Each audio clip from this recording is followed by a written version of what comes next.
Representing the business of boxing, ladies and gentlemen, let's hear it for Manager Marty! Thank you. You're far too kind. Thank you very much.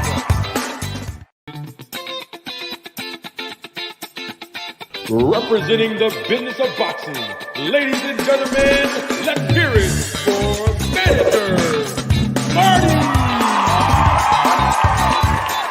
Thank you. You're far too kind. Thank you very much.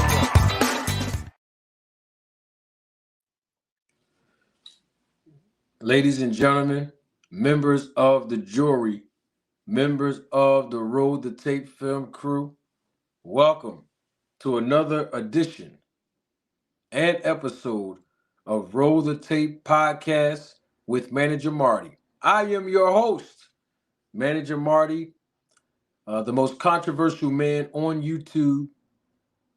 I'm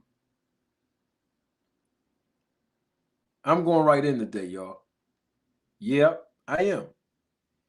I want to welcome each and every last one of y'all that came on out today.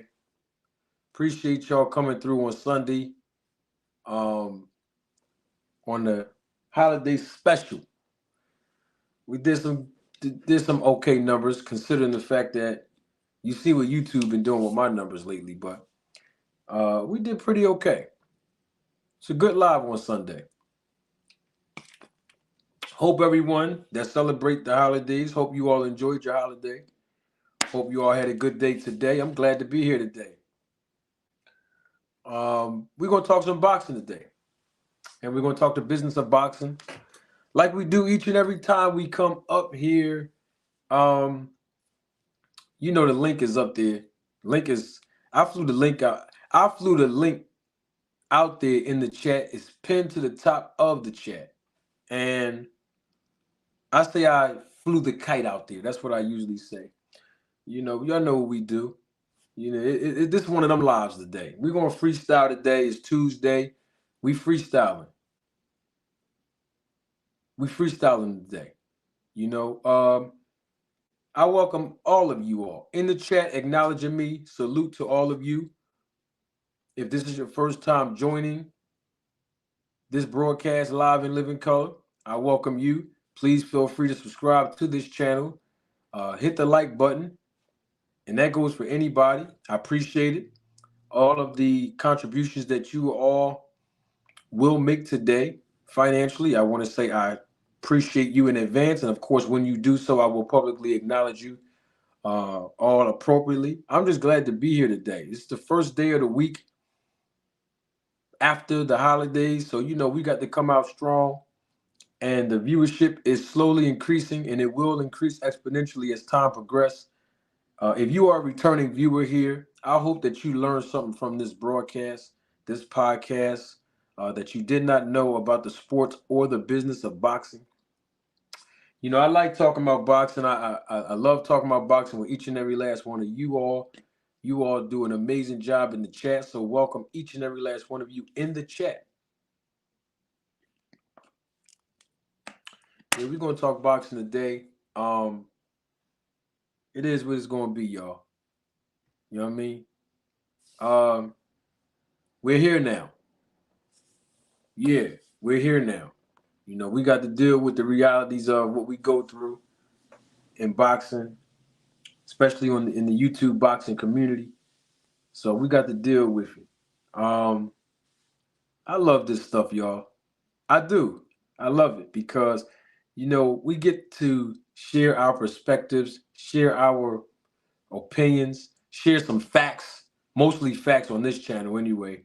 We get to share, our thoughts. And the thing about it is we don't have to agree on everything because it's impossible to agree with somebody on everything.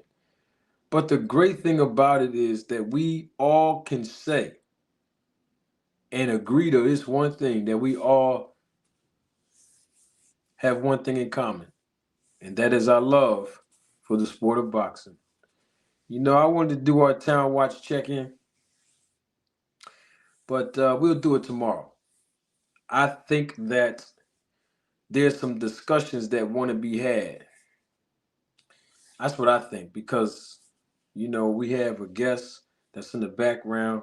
He was already in the chat saying that he wanted to, you know, deeply talk to me about some stuff, and I'm going to give him the opportunity to do so. And anybody else that want to,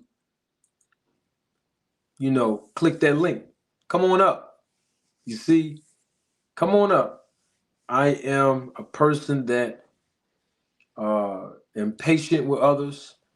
I know how to deal with hostile environments, particularly on YouTube. Am patient with others, and I like dealing with the realities of things. I like to deal with what's real, man. That's what I like dealing with. The realities, what's real, and I love having fun, man. That's what this thing is all about, man. So I got some guests in the back. They want to come on up. I'm gonna let them come up. So we're gonna skip the Town Watch check-in. I welcome all of you. Gotta show my face in the place as always. You know how I do when I come on. I don't know, what we gonna deal with, but I know we gonna deal with the stuff that's real. We live and live in color on this joint, man. We're gonna talk about Deontay Wilder. We're gonna talk about Anthony Joshua. We're gonna talk about Inoue. We're gonna deal with those fights that happened over the weekend and even earlier today. Man, we here now, man. You know what I mean? We here all the way.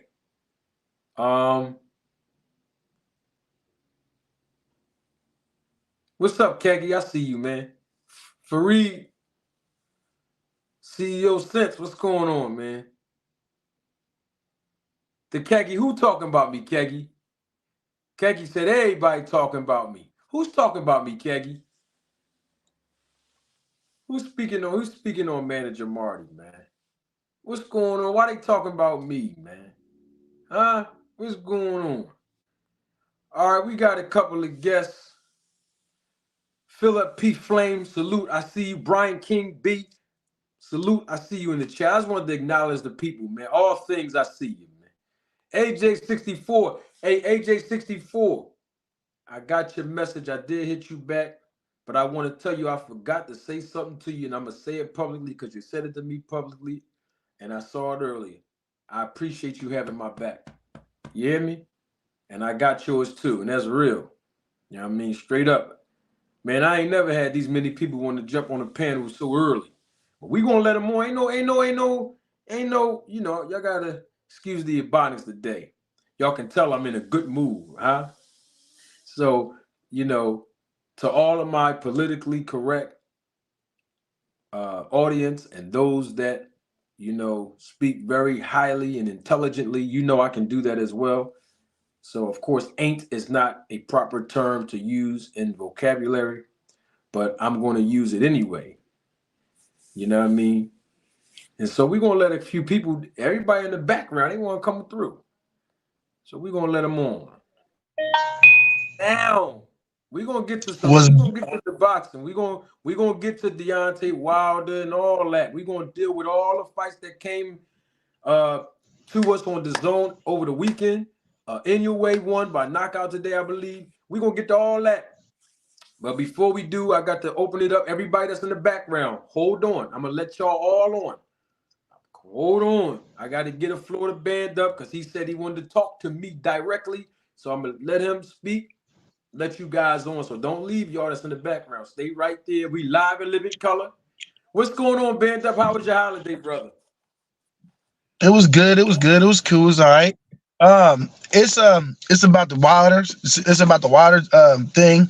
And I want, if he's in the back, I would have liked Lucky McKinnells to come up on here because he's the one who said something to me about it, and I want to talk to you about it because once I get to once my mind gets to going, I get to doing homework. You know what I mean?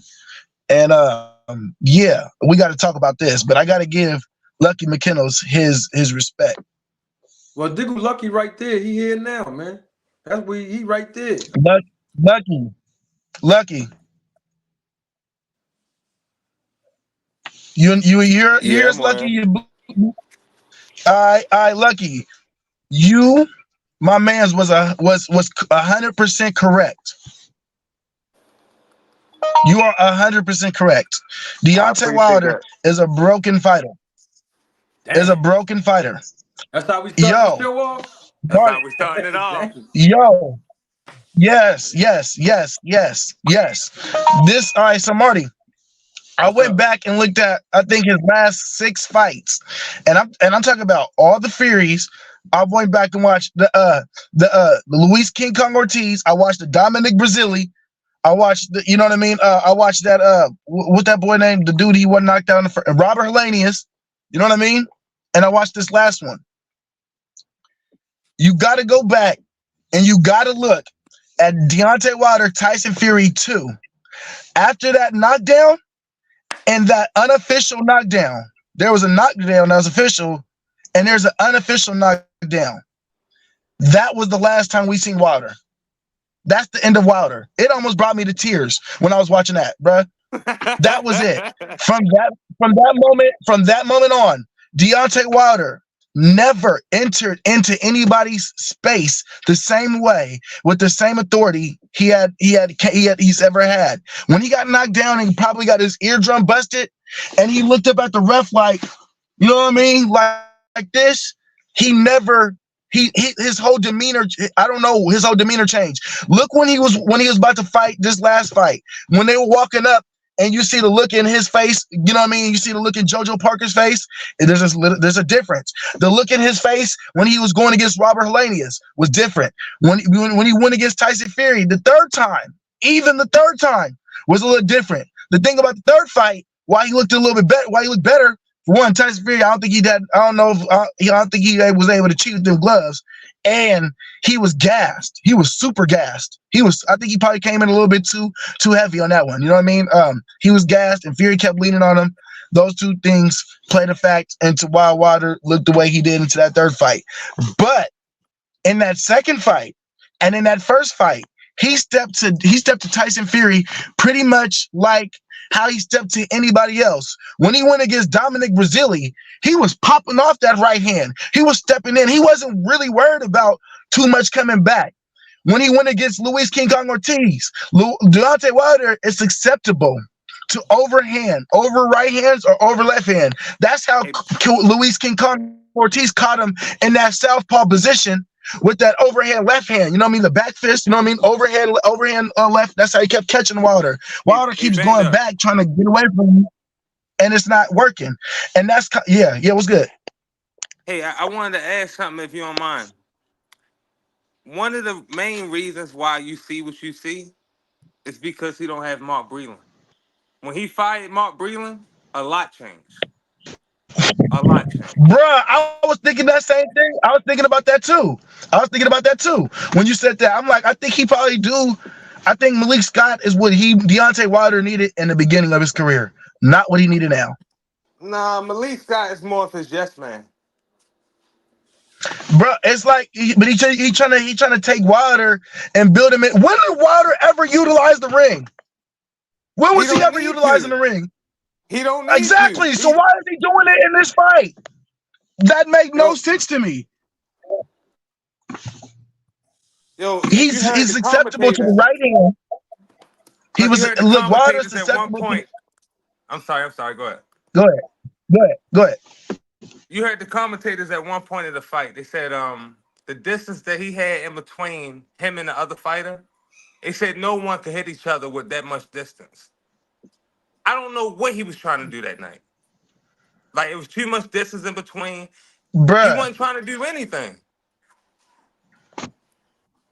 Bro, and even if you look at the Robert Helenius fight, bro, Robert Helenius got caught about to throw an overhand right hook, and Deontay Wilder snuck that right fist up in there, knocked him out, kind of going backwards, kind of going to the side a little bit.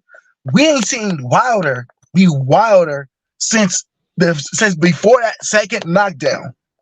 Yeah, you know why? He didn't move it. He doesn't move the same. He didn't move the same. He don't look the same. He's susceptible to the right hand. He's scared of heavyweights coming overhand with the right hand. I don't understand why he keeps putting himself in these predicaments. He got to get through that. You want to know why, Band Up?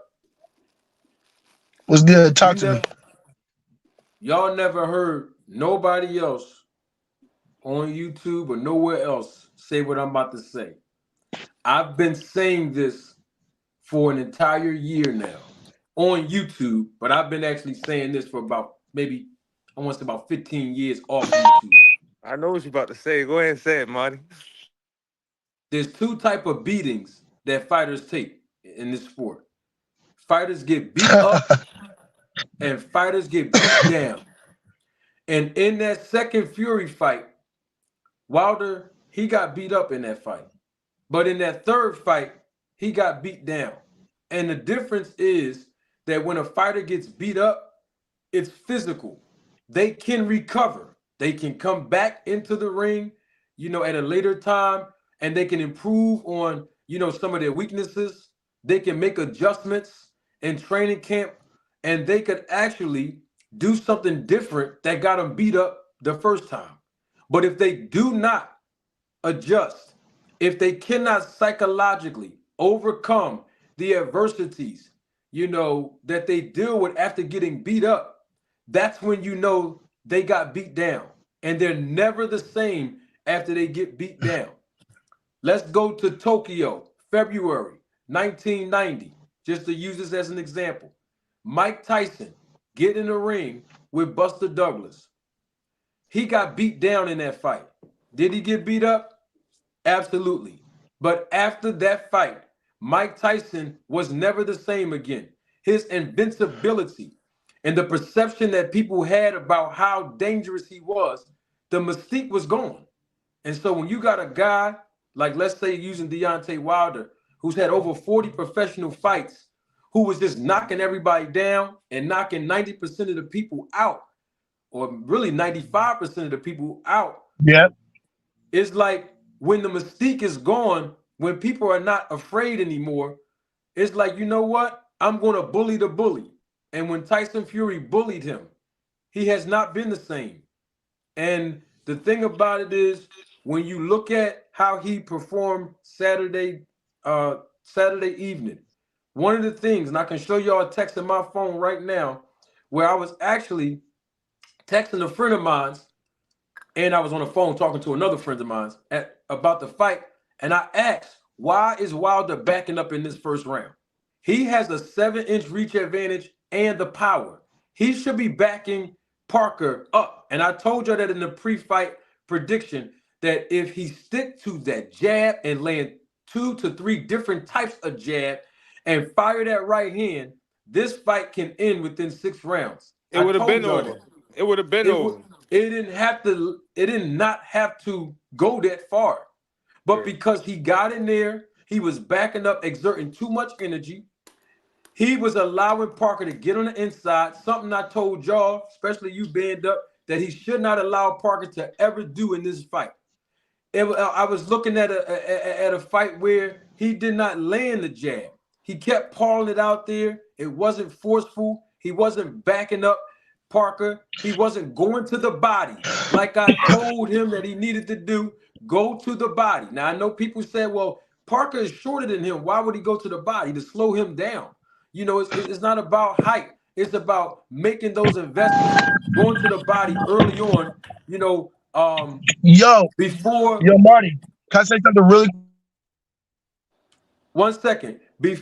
One second, Ben, I got you. Before we even can go past 3 rounds, past 6 rounds, we're not going to make this fight harder on ourselves. And I have to agree, totally agree with Lucky, because he said it the best. When Deontay Wilder fired Mark Breland, a guy who overcame adversity, losing his title, got knocked out before, know how it feels to come back and win fights after that. And not only that, Mark Breland is a decorated amateur who had one of the best jabs in the business in this era. Well, Wilder let him go. And so that jab that he should have been working on, should have been firing in this fight and all other fights, he wasn't doing it. And when he got hit by Parker, the old Deontay Wilder's bad habits, we start seeing them again. And it's an unfortunate thing. But Marty, I will tell did you see him do the hammerhead? Yeah, yeah, My God, man. Oh my God. yeah. If Parker had just 2 more ounces of power, he would have knocked Deontay Wilder out on Saturday.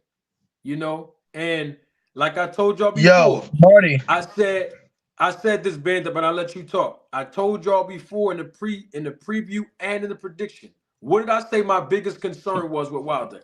My biggest concern was the layoffs within 2 years that he's had. On This was yes. the Didn't I say that? This was the first Yep, time that yep. he You got in sure this did. ring and he fought a full fight. And I know he didn't have a full training camp, but remember, I told y'all Joseph Parker is coming off of his 3rd fight this year. This was his 4th fight in 1 year. So his activity blew Wilder's activity way out the water. So that's why I said the first couple rounds should be Wilder getting that ring rust off. Remember, I said that. And we start seeing all of these things happen. I did predict, that he was going to knock Parker out. But remember, I always tell y'all this. I am not an in-ring performance expert. So it's okay if I get a prediction wrong, because I ain't going to apologize. That's my take on that. Band up. Floor is yours, brother. Oh, Can you hear? Oh, yo, what's it called? Hey, even in that Brazili fight, bruh, when he backed Brazili up, he went to the body. That's crazy. He threw something to the body. I was crazy. I was thinking about that when I was going back and watching the fights. And yeah, yeah. And oh, did you see that he added that uppercut I was telling you about, Marty? who? Wilder? You Wilder. said Wilder? Yeah, He threw it a couple times. I think yeah. he landed once. He did land it one time. He landed one. But remember, the guy ain't supposed to be that Yeah, close I for was you like, to. he should have been doing that. But the thing is, Band Up, Go ahead. Parker shouldn't have been that close to you for you to have to throw the uppercut if you would have used that 7-inch reach advantage from the very beginning to daze him with the jab. And I told y'all it was 3 types of jabs he could have threw and then land the right hand. And so, it's real, real unfortunate, man, because if Wilder would have won, Joshua won, we would be seeing them next. And we'll Man. get to that in 1 second. We got CDK Boxing. He is here, and so is Darth. And Boley's in the back. Boley, I'm going to need you to show your face real quick. So I make sure, like I do everybody else before I let them on. When you come on, Boley, you can, put your, turn your camera off if you want. But that's just protocol how I do. CDK Boxing, what's going on, man? What's good to y'all fellas? Happy holidays, everybody. Salute. Same to Hey, you, bro. first of all, yeah, can you hear me? Can y'all hear me? Yeah.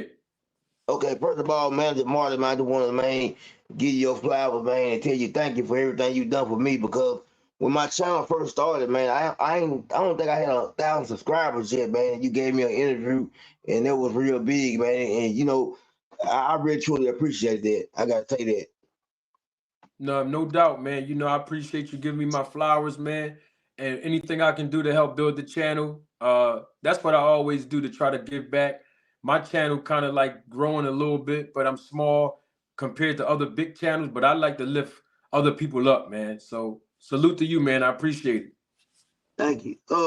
Man, I'm glad y'all on the right topic talking about Wilder. I've been saying this for a while, man. I was telling my brother the other day, when I look at Malik Scott and thinking about Wilder, to me, he like the town hall jester. He make Wilder laugh. He's good for taking him to retreats and all that other stuff and being a friend.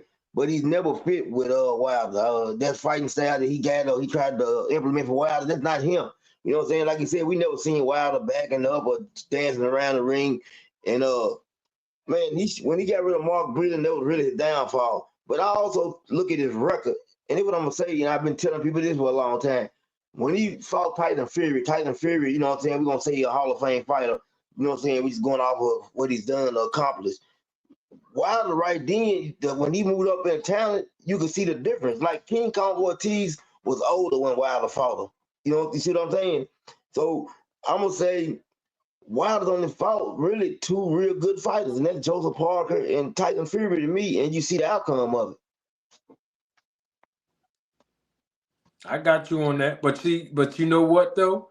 You know, Wilder and all the fighters who have the resumes where they're not fighting people that's like, you know, I would say now I wouldn't say I guess better than them competition wise.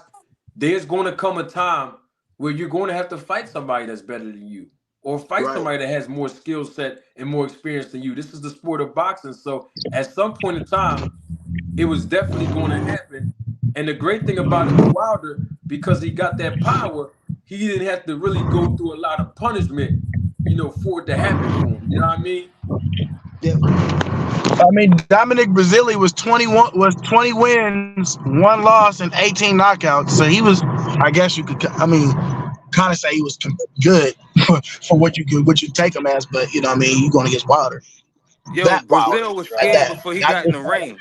And all the other guys he fought, they were scared before they got in the ring. Right. They ain't Right. scared no more. Right. And Brazil had, I mean, not taking them from Brazil, but I put them in the same, you know what I'm saying, in the same comparison with Wilder when it comes to competition. I mean, Wilder was a better fighter, you know what I'm saying? And like he said, he was scared, but he hadn't fought nobody either, if you think about it. I think he fought Anthony Joshua, and we see what happened with that. NHA Tube, you there? Yeah, I'm here. What's going on, champ? Oh, cool. I'm just listening in, man. Y'all chop it up. You gotta give us some commentary, dog. What's going on? Now I'm just taking it in, man. 'Cause I kind of agree with most of everything you're saying. I Yo, think, can you, can you change your name though, bro? come on, man. I know you like that name. Come on, man. You gotta be impartial. You know what I mean? That name, it seems like you biased, man. Yeah, you're right, man. I might have to just change it. You know what to change it to, Just don't for you? you. Just for you. All right, you know what to change it to. Nah, I don't. I almost don't want to hear what you guys say. Your Huh? suggestion. I said I almost don't want to hear your suggestion. You don't want to hear it? Nah, I don't All think I'm right, gonna I'm like gonna let all right, I respect that. I'm gonna let you see it though, all right? it. Well, yeah, but as far as Yeah, Wilder, change man, it I to think you that though. just. Change it to that. Hey You ain't Marty. gotta hear it. Hey, Just I, change hey it to that Marty. though. I ain't mad at that. Hey, I'm just what? mess. I just messing with you, man. Hey, Marty. What's I up, big dog? guarantee you. Hey, yo, I Marty. guarantee you. Hey, Wilder don't need Malik Scott. He needs Snack. Huh? I said Wilder don't need. He don't need Malik Scott. He needs Snack. And Hey, Snack man. can't help Wilder. Hey, They He's could man. put. damaged Is it goods. enhance the Snack cannot power? hit Wilder. He's damaged goods. No, Hey, band Wilder. up. He got it, bro. I told you he's susceptible. He's susceptible to that right hand. Hey, band Them up. last two fights he had with Fury, man, just put him out of it. He's mentally out of it. He's Yo. gun shy the whole fight. When he pulled out the hammerhead, it was over after that. Yeah, man. I ain't He seen went to, nobody do that since Conor McGregor. Yeah. yeah, he went to the Yes, he UFC did. with that. He went He to the did that a UFC with couple that. times. Yo, that's embarrassing to boxing. That's Yeah. embarrassing. Damn. Hey, band up. Band up. You still here? What's up? What's up? Now Yeah, I'm you. here with you. What's up? Now you heard what one of these guys. I think that was CDK. You heard what he said, right? What'd he say? I think that was CDK boxing. He said Wilder don't need. Would you say CDK? No, Oh, That that was was that was me. me. That was Lucky Me Kennels. oh, that was my man Lucky. Oh, that's my man. Would you say Lucky? I said he don't need Malik Scott. He needs Snack. It might enhance the power. Bruh. Hey, Mario. This is what I was telling you with the Shakur thing.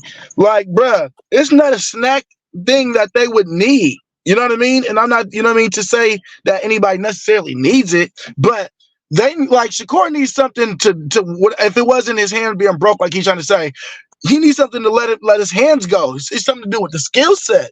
Wilder, it's acceptable to over right hands, overhand lefts. That's how Kong caught him. That's because he was in the southpaw position, and everybody else caught Wilder with an overhand right. It's never really nothing else that really, you know what I mean, put too much problem with this man besides the overhand right. He needs something to do something with skill, and you doing all these.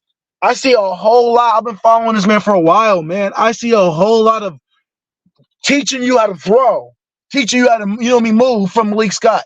I don't see I really don't see too much defense. Like, we should have a whole video by now. Deontay Wilder doing nothing but defense. That's why when it came to the time, I thought he should have just followed his pride and let Floyd teach him. All that running he doing, that just lets you know Malik Scott, only thing he doing is teaching him how to step in the name of love. That's all he doing. Because all he doing is running. He ain't doing nothing else. He ain't throwing his hands. He ain't doing nothing. So like he ain't. Hey, Manager Martin. Yes, sir. I don't know if you've seen this or not, but I had tagged you because man, you gave me a whole interview. So what it was, I had talked to Coach Tobler, regional pro grade coach or whatever.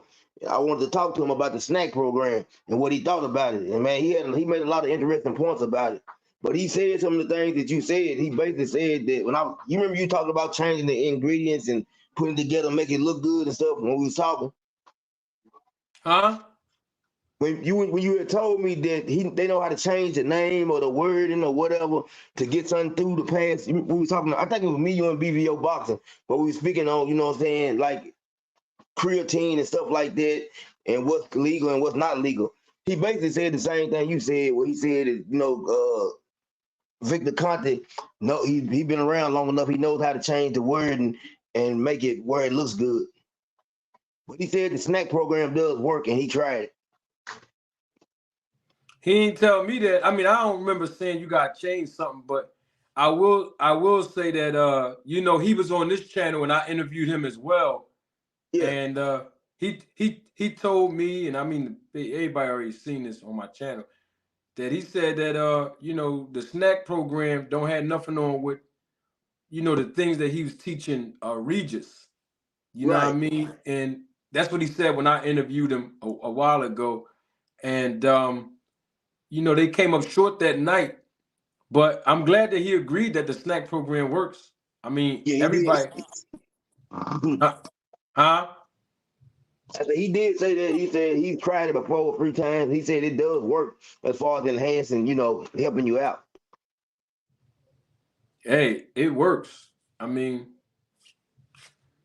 everybody even know it works. I don't know why people get mad at me, but they try to say I started a trend, but it works. Gotta get credit where it's due. I mean, it works, bro. I mean, if it didn't work, people wouldn't go over there to be with Victor Conte. If the program didn't work, it would be no point of going over there with him. Especially if you go over there and then for a fight or 2 or 3, you see that it's not really helping you out or enhancing your performance or anything else that the advertisement says. At some point, you'd be like, nah, I'm cool. I'm not going to, be a part of the snack program because it's not working for me. But, you can't find too many fighters that go over there that have more than one fight with him that don't stay with the program. Most people stay with the program, so it works. Yeah, he did say Victor Conte was, I guess he's banned from baseball and track and field for life. Oh, I don't know. That's a good question. Yeah, well, he don't need baseball and track and field no more. He's in boxing now. So yeah, and the top athletes is over there with him, and their performance is being enhanced. It works. I know people get mad at me when I say that, but it works. Double salute to the supervisor, roller tape film crew, big money in the building. Double salute again. Another supervisor of the roller tape film crew, 2 Cents Boxing. I see you. It works, man. Quick question, since you brought up the snack program and I didn't. Were you here Sunday when I had the when I had the live, the special live holiday Eve special on the Victor Conti situation. Was you here, No, CDK? no, I seen the post you put up. I didn't get to see it, but I did see the post you put up. I guess he responded back to you. I seen Yeah. that. Yeah, we actually had a few dialogues over the last week. Yeah. Yeah, I missed it. I told so y'all been going back and forth. Well, well, in a sense, but what it is, you know, we're looking forward to him coming up coming up here to the podcast. Hopefully we can Yeah, talk because he's the professor, he said, and he is when it comes to a lot of the anti-doping advocacies that he have and certain things that's going on with testing and everything, and he's right, going to provide us with the education so we all can be on the same page and have some clarifications. So right. hopefully when he comes up, hopefully we can be able to get some education on that. You So you know, have reached out to him well, as far technically as he reached out. Well, technically, in all fairness, he actually reached out to me. oh, okay. So, So he's willing to come on the show. huh? So he's willing to come on to the show. He said he will do an interview with you. Well, he told me that, after the holidays, he's willing to have a chat with me about certain things on anti-doping issues and different things like that. So I'm going to hold him to his word. He's probably watching now, like most other people will be watching me. But hopefully, he'll come up and we can talk. We can talk about it because we all want to learn about it. Mm-hmm. Somebody, I'm hearing feedback. I'm repeating myself on somebody's thing here. I don't know if somebody got mute their phone or but Two Cents Boxing, you said you read his most recent comments? Yeah, Two Cents Boxing in the chat said that Victor Conti said some recent comments. He made some recent comments on a YouTube channel. Gotta check it out. Yeah. Yeah. Hopefully I think he responded yesterday on Christmas. Yeah. Let me ask you Hopefully we one more thing before I get out of here. And I've been talking like Tony Otaro been saying that one thing wrong. He said he's not getting the opportunity to train. you going in and out, CDK. Say that again. Antonio Tarver was saying, the American boxing scene has fell behind or whatever. He said they're not being taught. We're not winning the big fights anymore. How you feel about that? The American boxing is not hype no more. No, he's saying we What you fell say? behind the European fighters. That's why we're not winning the big fights when we get in the ring, I guess, against European fighters now. I mean, I don't know. I mean, I wouldn't say that. I do believe that as Americans, from an overall perspective of fan bases, we do need to support our American fighters more and more. When it comes down to purchasing the pay-per-views, not committing piracy, going to the fights if we have the time and the resources to do so, reporting accurately on our American fighters, standing behind our American fighters, even if we're not a fan directly of the American fighter, but still standing behind them because a lot of times here in America, if a fighter loses a fight, we push, I'm not saying we, all of us, I'm just saying in general, as Americans, we push our fighters to the back of the line after only one loss. You know what I mean? So Hey, I man, think, Marty. yeah, Now, when you see Jamel Charlo go into the ring with Canelo and fight the way that he did, how can you stand behind a fighter or boxing the way that you just said? that's a really good question. Mhm. It's hard to stand behind that kind of fighter when inside the fight, what you're looking at as a fan, they're not putting forth effort. You know what I Right. mean? Like if you pay $89.99 for a pay-per-view and the headliner of the pay-per-view is not fighting up to the standard that you paid for, you should be disappointed. You know, you should be. Yeah. And I agree with that. But then here's the thing.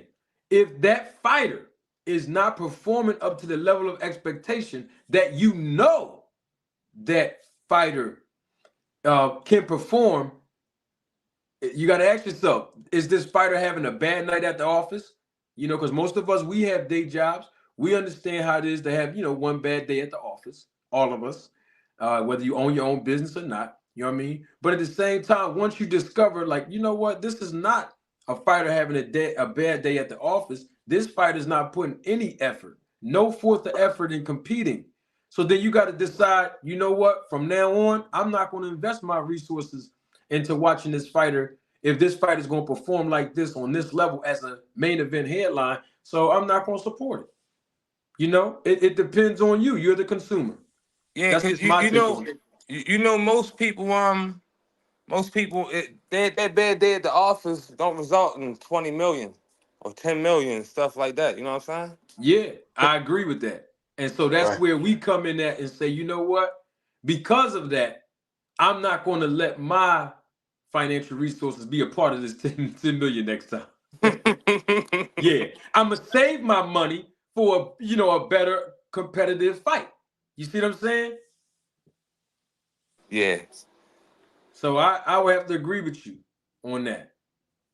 Totally agree. Because listen, it's all about supply and demand. It's still business, even though it's a sport.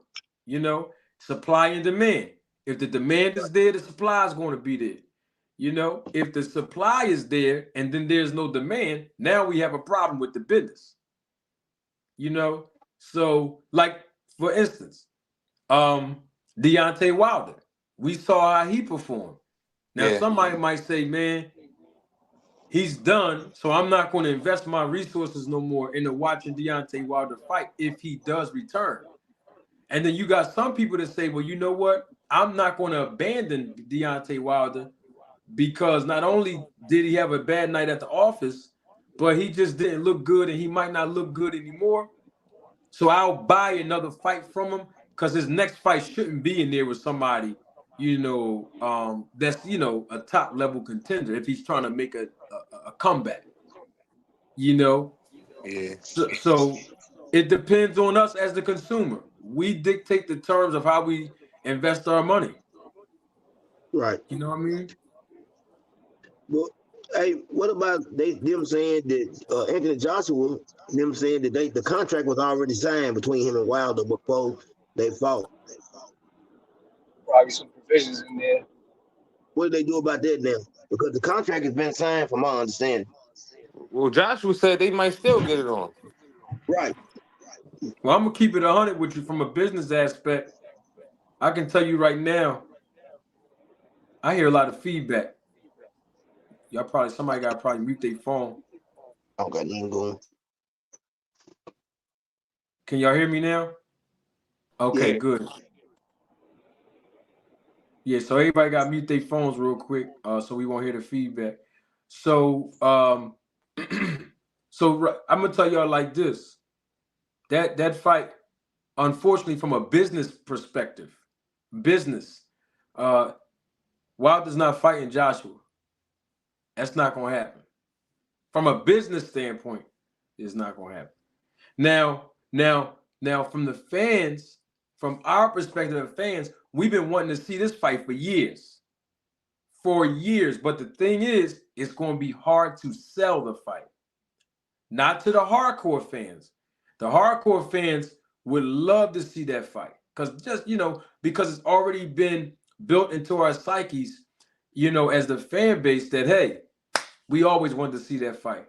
But from the perspective of the promoter who has to sell the fight, you know, to the people that's going to help sponsor the fight, who's trying to sell the fight to the fan base of, let's say, a Joshua, you know, it's going to be hard to sell. It's going to be hard to sell to a casual fan because now you got to justify to a casual fan, why are we asking you to pay $70 or $80 for a guy who just lost in the fashion that he lost to fight a guy who actually earned the right to fight for a world champion again, and that's Joshua.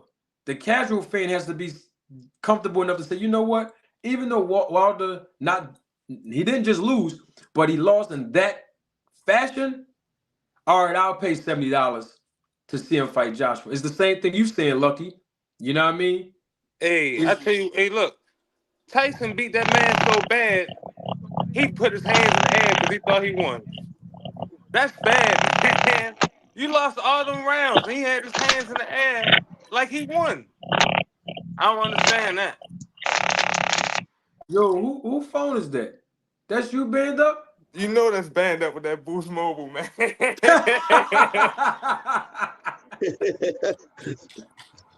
Band up, bruh.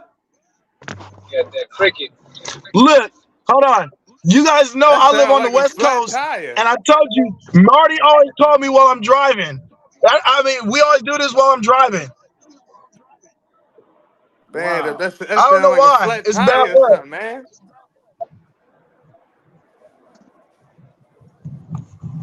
Man. I don't even think the hardcores want to see that That is fight no more. plenty.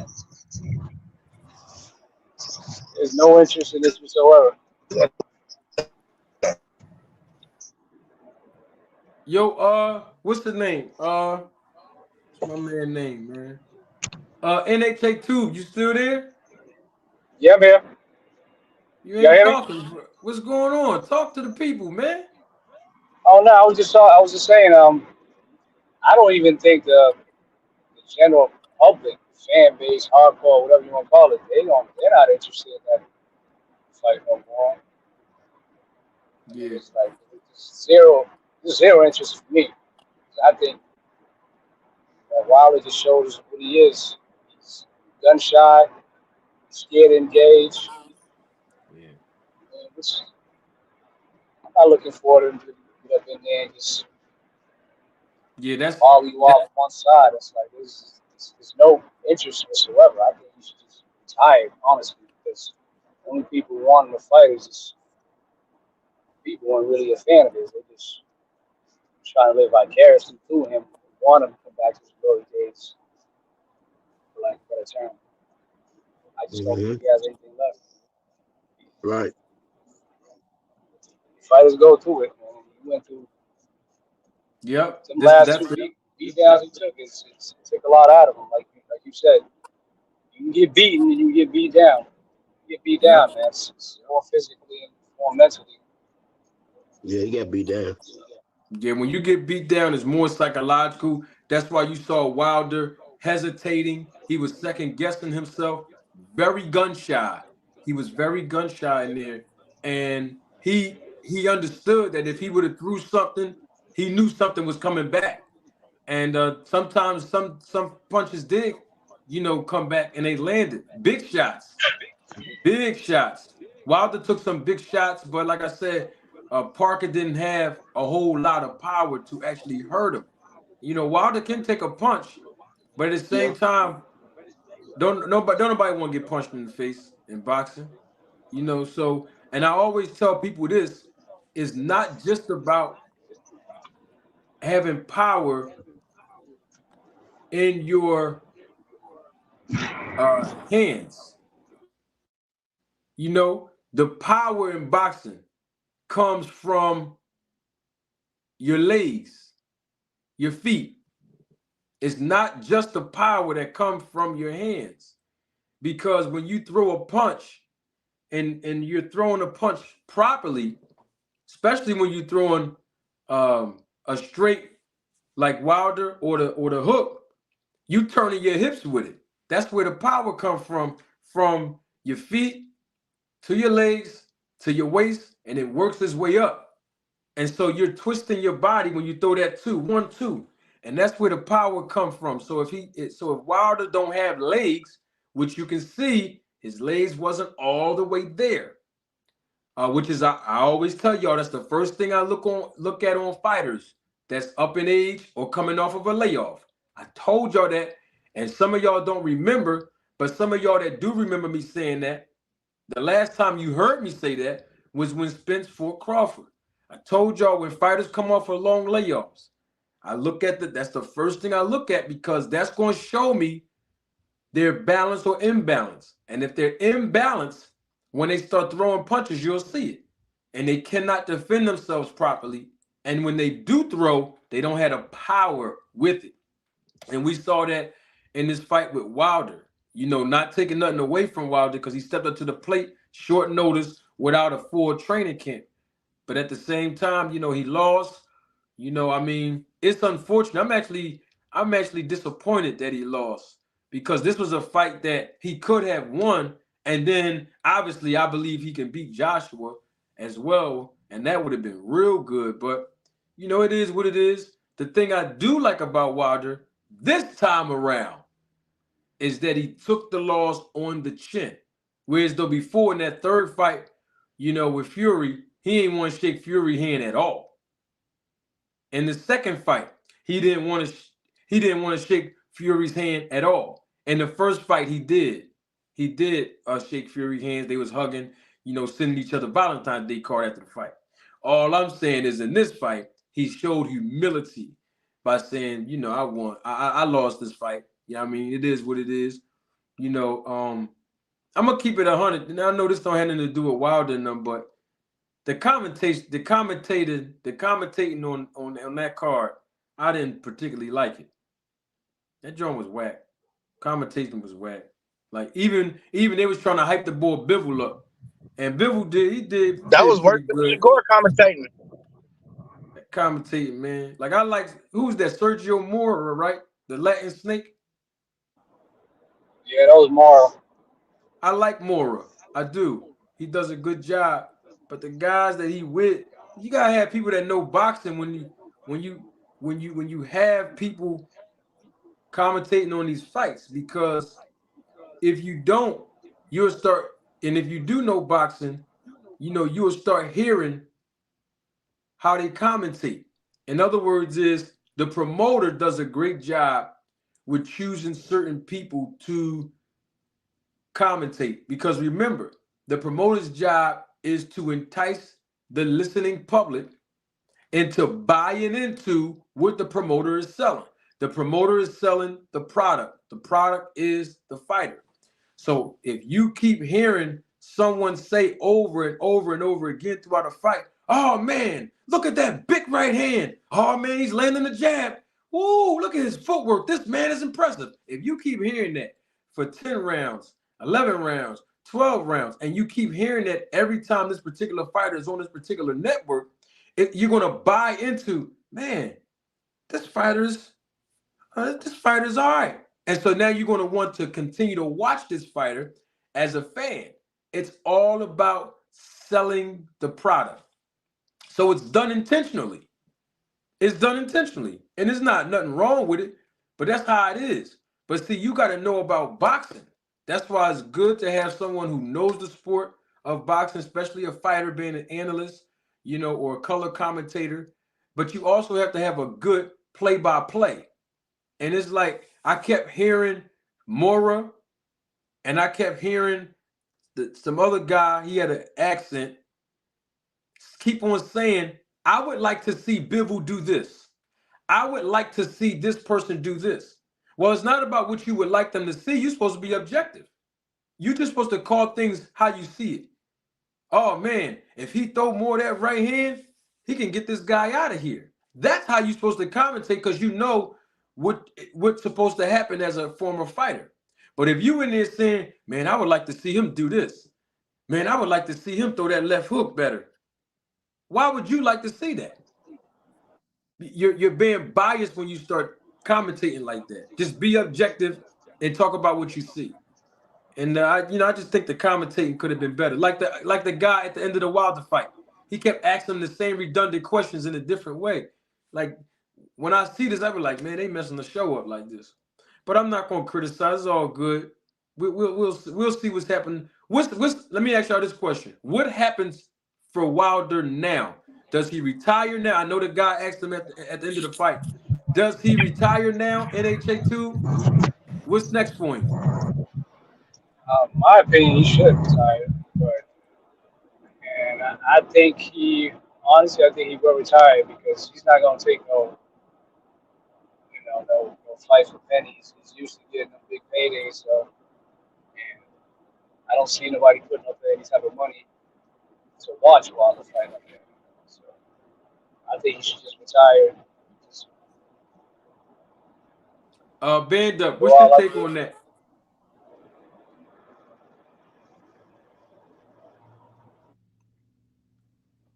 Can you hear me, Band up? He out there in the mountains. Oh, he can't hear me. No, I hear you. What's that? I was saying, what's your take on Wilder? What's What'd you next say, for him Marty? before we move on? I was saying, what's next Oh, for oh, Wilder? oh, man. I think honestly, it's crazy, but we got to see that ring rust get washed off. So I think he should go straight into the what's it called fight, the Joshua fight. And I'm gonna just tell you something right now. This is Joshua's fault. Oh, we all gotta remember this. This is all Anthony Joshua's fault. Anthony Joshua was supposed to fight Wilder years ago and was playing about all that money. You know what I mean? And Wilder was trying to send him the money. Then Wilder ended up taking his Fury stuff, and the Fury stuff what happened. And then you know what I mean? You see what happened with AJ, and now here we are today. This is all AJ's fault. Because if AJ would have just signed that paper, AJ would have had this already done with a while ago. But I think Wilder should go back and get AJ, and then come back and get what's his name? Get JoJo Parker, and if you can't, and then after that, go for Usyk. If I'm a, he can get this ring rust off. If this is the same Deontay Wilder we're gonna see, I don't want to see no more. you think he should still get the fight with Fury? I mean, not Fury. Joshua? Yes, yes, yes. Damn. Joshua got pounded on by what's it called? By Andy Ruiz. Joshua got pounded on by Usyk, and we still want to see this guy fight. So I don't think JoJo Parker, the loss to JoJo Parker should keep him away from that Joshua fight. But only if this is the same Wilder we're gonna get, then yes.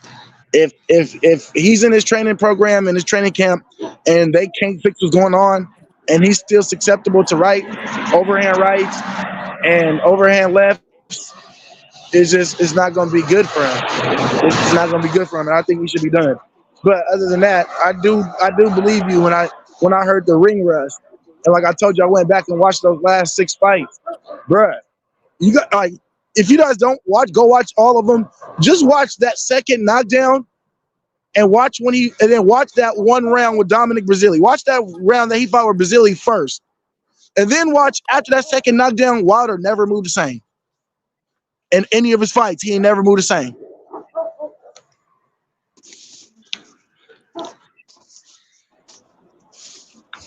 It's not that he See, lost. It's the performance. And huh?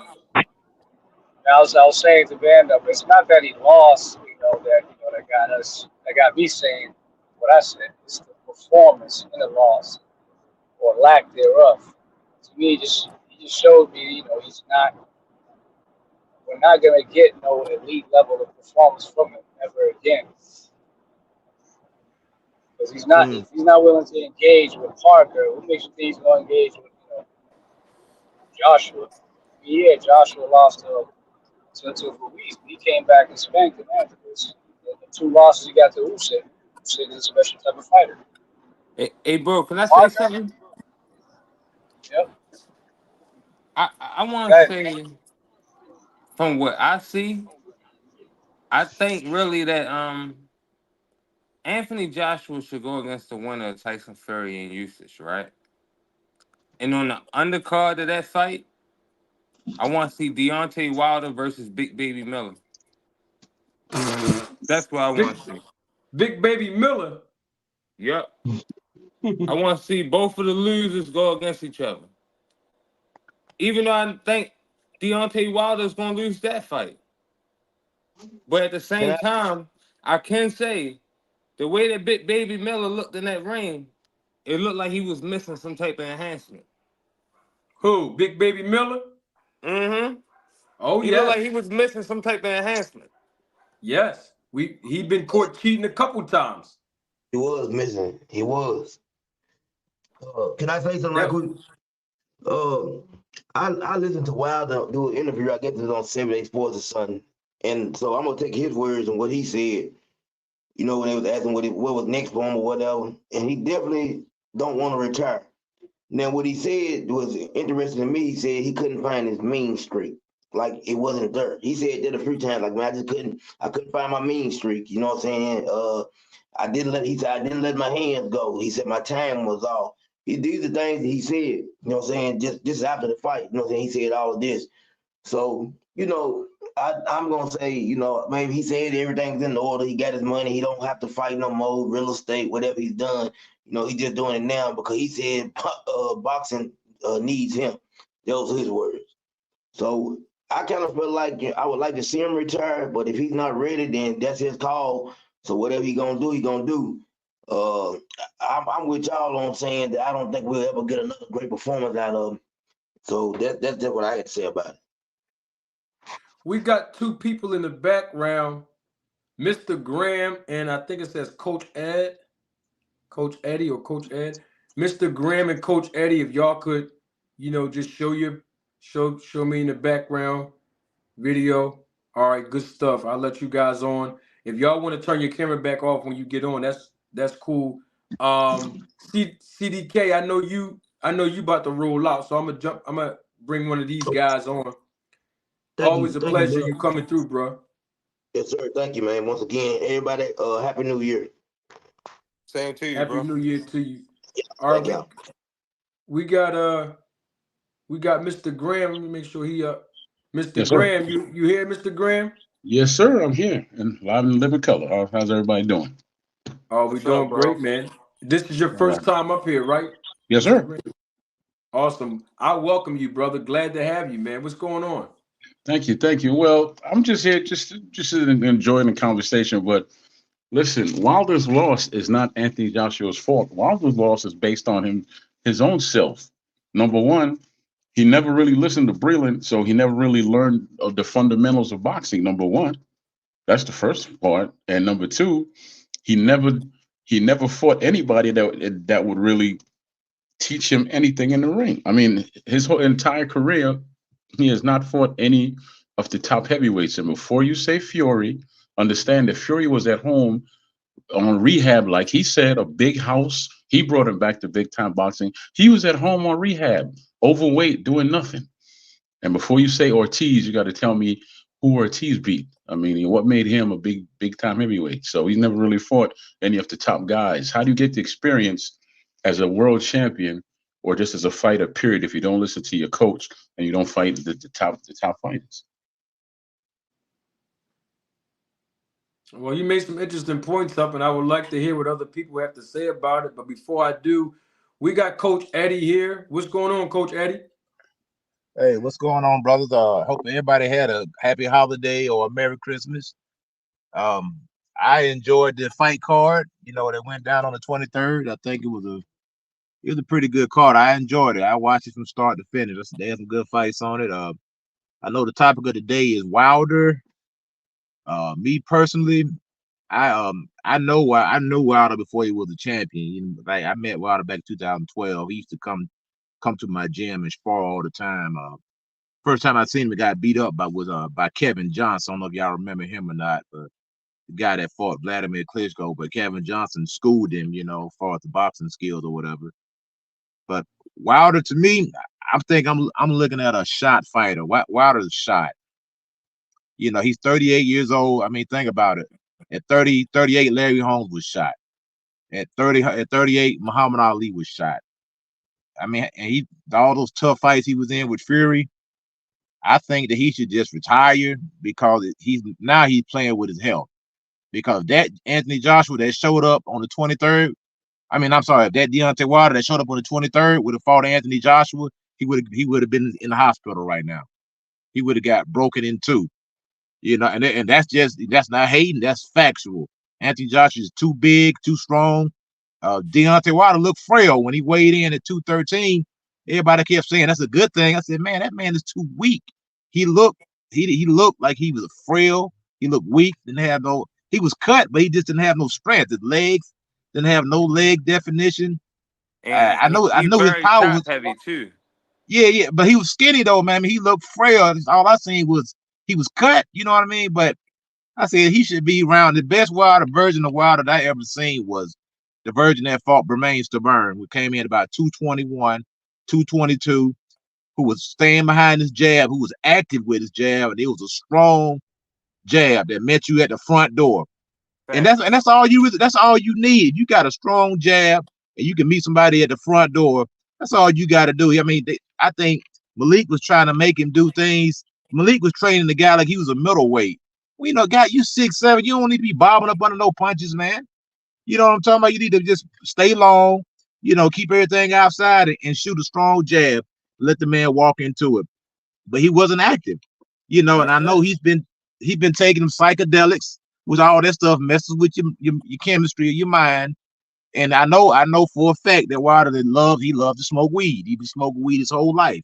He never put the weed pipe down, and he's on the psychedelic. So I think if he continues on, he's going to get beat by pretty much anybody. Like a B+ fighter is going to beat him because they know all you got to do is put him on the back foot, back him up. He can't fight going backward. Not only that, he's afraid to take a punch now, and he's gun shy. You know, and it takes a while to get over being. You can't just get over being gun shy in one fight. It takes. You see how long it took Joshua to get over being gun shy. So I mean, you can't expect the man to come back from 2 beatdowns and be the same fighter, you know, that he was. It's over with for him. I mean, Hey, yes, sir. you know how he can be the same fighter?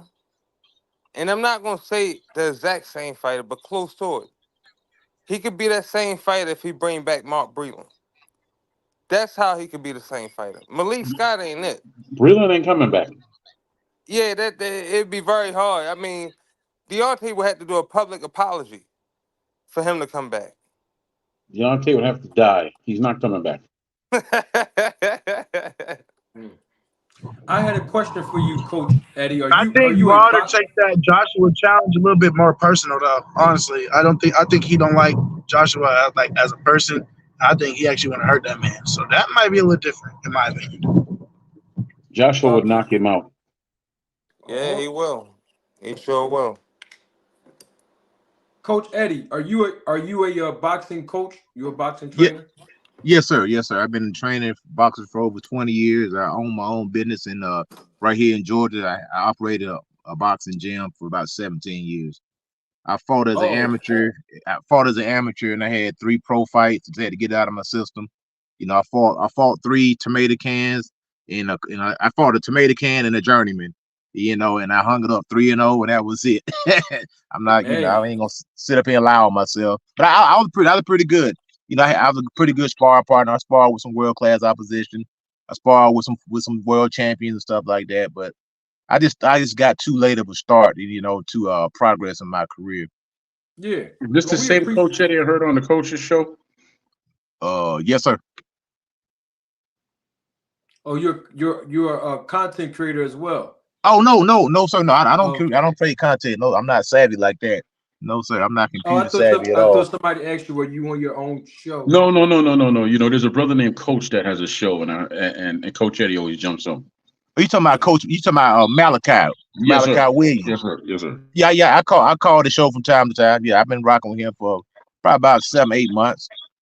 Yeah, this is Troy Graham, man. I call him all the time. I hear you, brother. Yes, sir. Hopefully you can get Malachi to respond to Melody. Huh? Hopefully we can get Malachi to see what's up with you, Marty.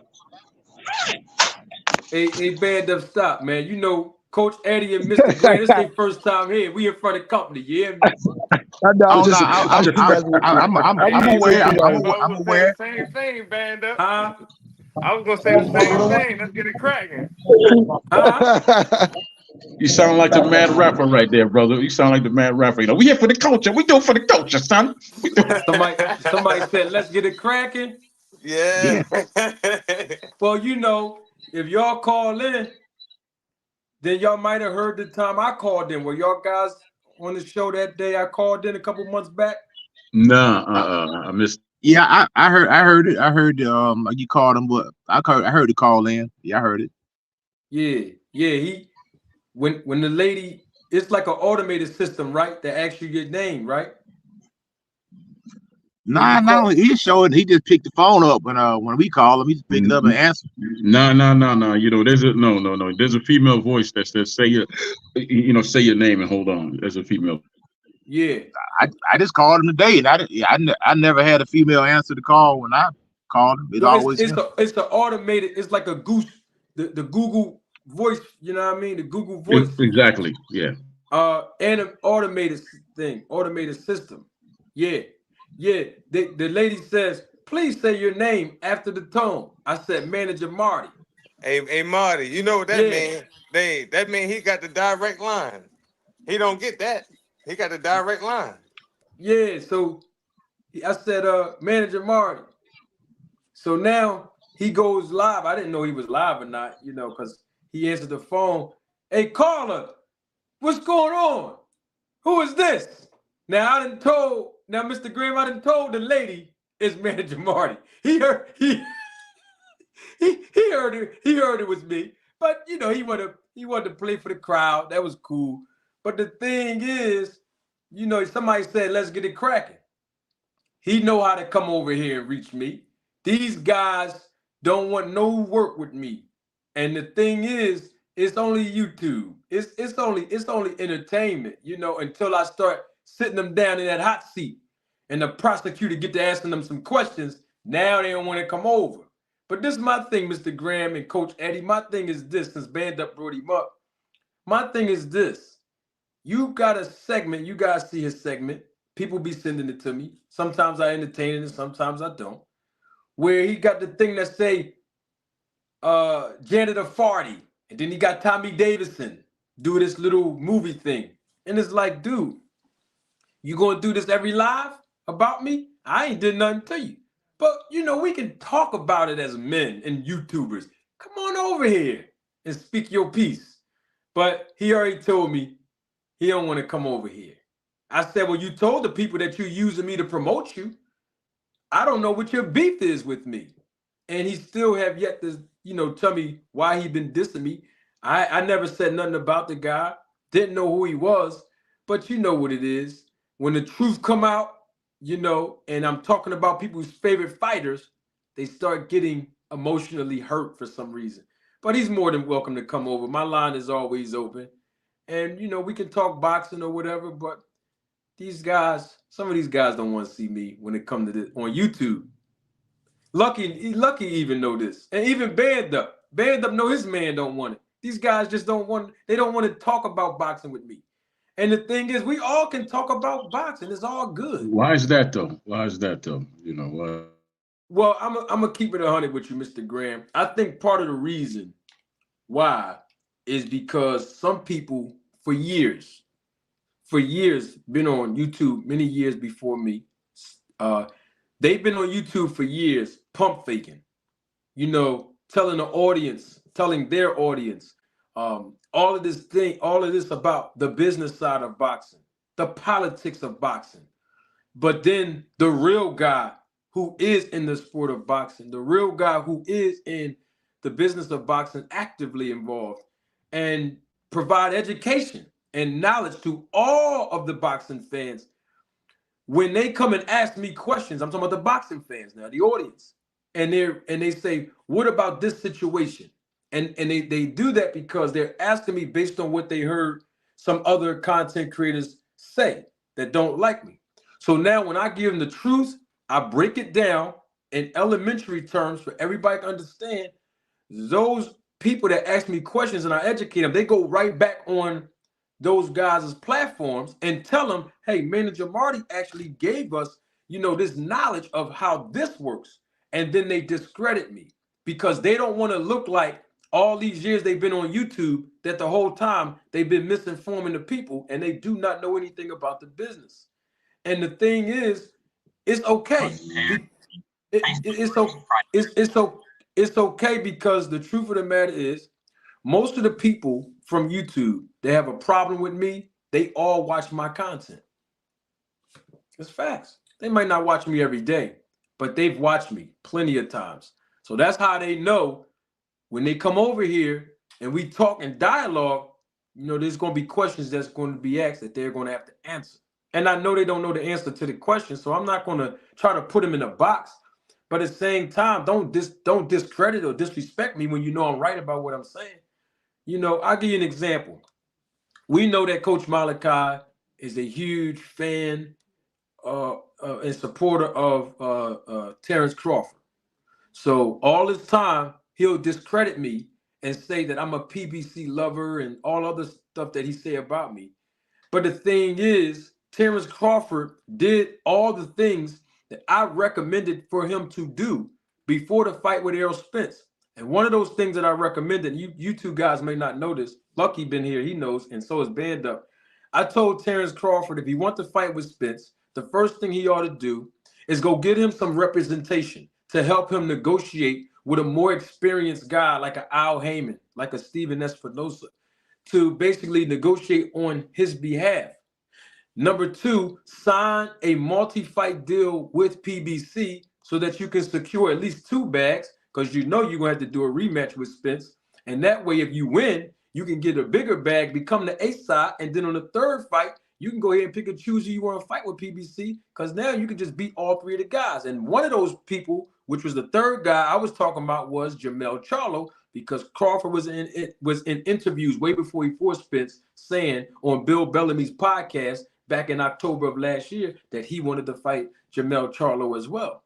So Terrence Crawford did the things that I told him to do here on YouTube. And one better reason why I told Crawford to do the multi-fight deal with PBC is because he didn't have to be locked into a guaranteed contract with a promoter, which is what he was used to being paid, guaranteed with Top Rank, where he's not getting all of the opportunities to generate income for himself by being a part of the process of getting paid the other revenues that comes into him because he's not locked into an exclusive contract with a promoter.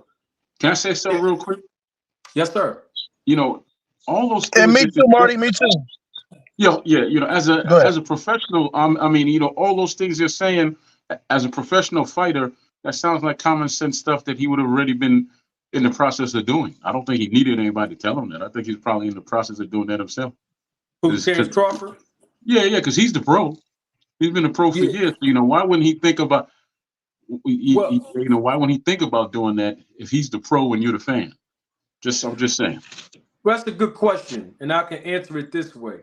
So for one, I'm actually a boxing manager, right? So I'm not just a fan of the sport, and I'm a very big fan of the sport. So that's number one. Number two, one of the things that I always say as a manager, which is what I built my channel on, this principle, is good representation in this business is priceless. And so all the fighters, just because they're professional boxers, and I've learned this many years ago, just because the boxers are professional fighters inside the ring does not necessarily mean that their professional skill set inside the ring translate into them being professional businessmen or women outside of the ring, because most boxers, believe it or not, Mr. Graham, they do not understand the business side of boxing. Right? I know that for a fact, man. My godfather is a Hall of Famer, and I know the ins and outs of boxing a little bit too. So yeah. Yeah. So a lot of fighters don't understand the business, right? So when you say that, why would Terrence Crawford have to listen to somebody like me? And he should already know that. Well, if you go back and look at what he said on IG Live on Instagram, you will see that he was on the phone directly talking to Al Heyman. He wasn't on the phone with Al Heyman with his representation. Now watch this. If you go back and remember, and I posted videos about this, but if you go back and listen to Terrence Crawford's attitude when he was talking to Errol Spence and Al Heyman during that time, he kept saying Al Heyman is Errol Spence's boss. He got a boss. I'm my own boss. He kept saying that. I'm my own boss. Yeah. So he was criticizing Errol Spence for having representation, but yet at the same time, he kept saying, I'm my own boss. I'm my own boss. But the truth of the matter is, him saying he's his own boss because now he's a free agent, he couldn't close the deal. And he kept thinking that Al Heyman and the PBC side were quote unquote trying to screw him out of the deal because there Okay. was language in the proposal that obviously he did not understand. But when he went to go get representation in Henson, when he went to go get representation, watch this. Not only did he close the deal out, but he actually turned Errol Spence upside down and shook the change out of his pocket, and he became the A side in this fight because guess what happened? Errol Spence acquiesced to his demands, and No that's offense. how you know it was No. real. Okay. Well, let me say this. Every time you would talk to any of them fighters over there, the PBC, they would say, ass Al, ass Al, ass Al. That's what they're Right? supposed to say. All right. That's what Right. they're But at the supposed same, to no, say, no. But at the same time, Mister. though, right? Um, this fight was made because Spence even said it, and it's commonly known because he went against Al Heyman and made the fight because Al Heyman did not want this fight made. Did He Al didn't want it Heyman say made. he didn't want this? Hold on, time out. Did Spence Al said Heyman? that. Hold Spence on. said that. I'm No, no, going on no. what the fighter said. Hear me out. Did Al Heyman say he didn't want this fight? I'm going on what the fighter said. The fighter who actually fought in the fight. He had I no reason to know. lie. No. I'm not saying he's lying. I just want to ask you that. Did you hear Al Heyman say he didn't I want the don't know fight? Al Heyman, so he has no reason to speak to me. All right. So you're using that and saying that Al Heyman didn't want this fight. But Al Heyman, but I'm using that. Al I'm going Heyman, on Spence's own words. no problem. I got you. But Al Heyman, according to your man Terrence Crawford, Al Heyman is the one that sent him a proposal in May and then sent him a contract in August. That's what Terrence Crawford said. That was for the first time around when the fight didn't get made. But when the fight get made, Al Heyman wasn't involved in it, was he? Absolutely, he was. This fight wouldn't have happened without Al Heyman. You said you Oh, know the business of boxing, so you should okay, know well, tell that. me this though. Tell me this. How does an advisor have so much authority over anybody if he's just an advisor? I'm not understanding your question. How does an Because he's not advisor a do what? manager, he's not a promoter, he's just an advisor. So where's all this authority coming from an advisor? Al Heyman is a manager. I can Okay, assure you. okay, because I've always been told that he's an advisor. He's not a manager. He's not a promoter. He's Al, an advisor, and because of the Ali Act, he can't wear all those hats. So listen, how is he a listen, manager and an advisor?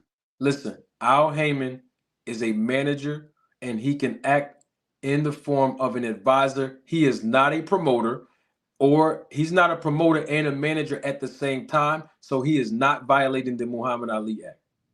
I just wanted to clarify that.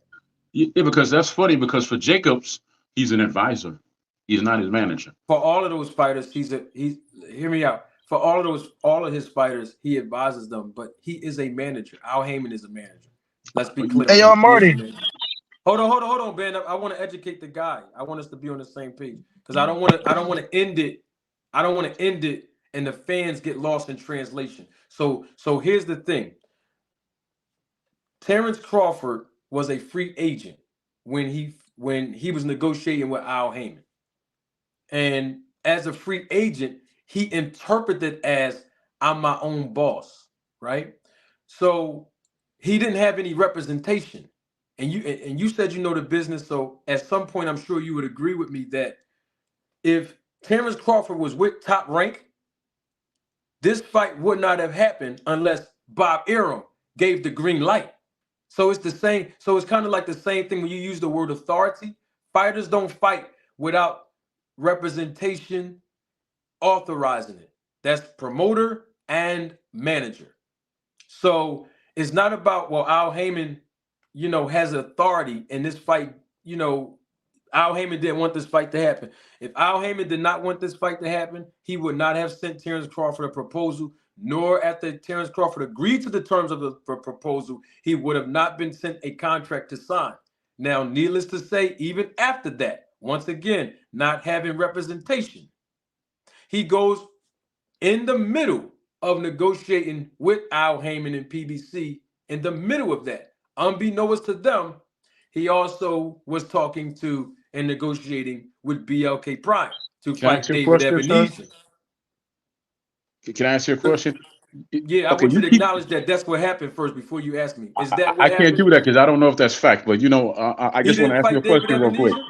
I just want to ask you a question real quick. You keep saying that Crawford didn't have any representation. How do you know That's that? correct. How do you know Yes. that? Huh? How do you know this? Because he wouldn't have been on he wouldn't have been on the phone with Al Heyman if he Okay, had hold on. If he had representation, he wouldn't have been on the phone. He would not have been on the phone directly talking to Al Heyman, because that's what you pay your representation to do.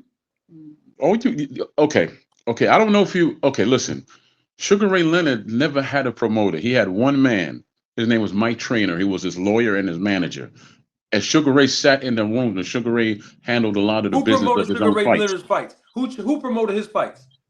Now, mind you, those were on a fight by fight basis. He never I had a. didn't I He didn't I never. didn't He ask you never had a that. promoter. He never I had a didn't ask you. promoter. I just asked you one question. Who I have no promoted? idea. I have no idea who the damn promoter was, because So why he you wasn't signed with one. He was so not why signed to a promoter ever in his whole career. so why are you saying that he did that? He never had a promoter if you He don't know if never he had had a a promoter. promoter. He just had his lawyer, who also played the role as manager. But Ray's the How one can that the did most of lawyer? the negotiation. All right. How can a lawyer? How can a lawyer hear me out? How can a lawyer act on the behalf of a fighter in the context of a manager? Tell me, how can they do How can that? an advisor act in the role You're of an asking, hold up, you're asking me a question. as a manager?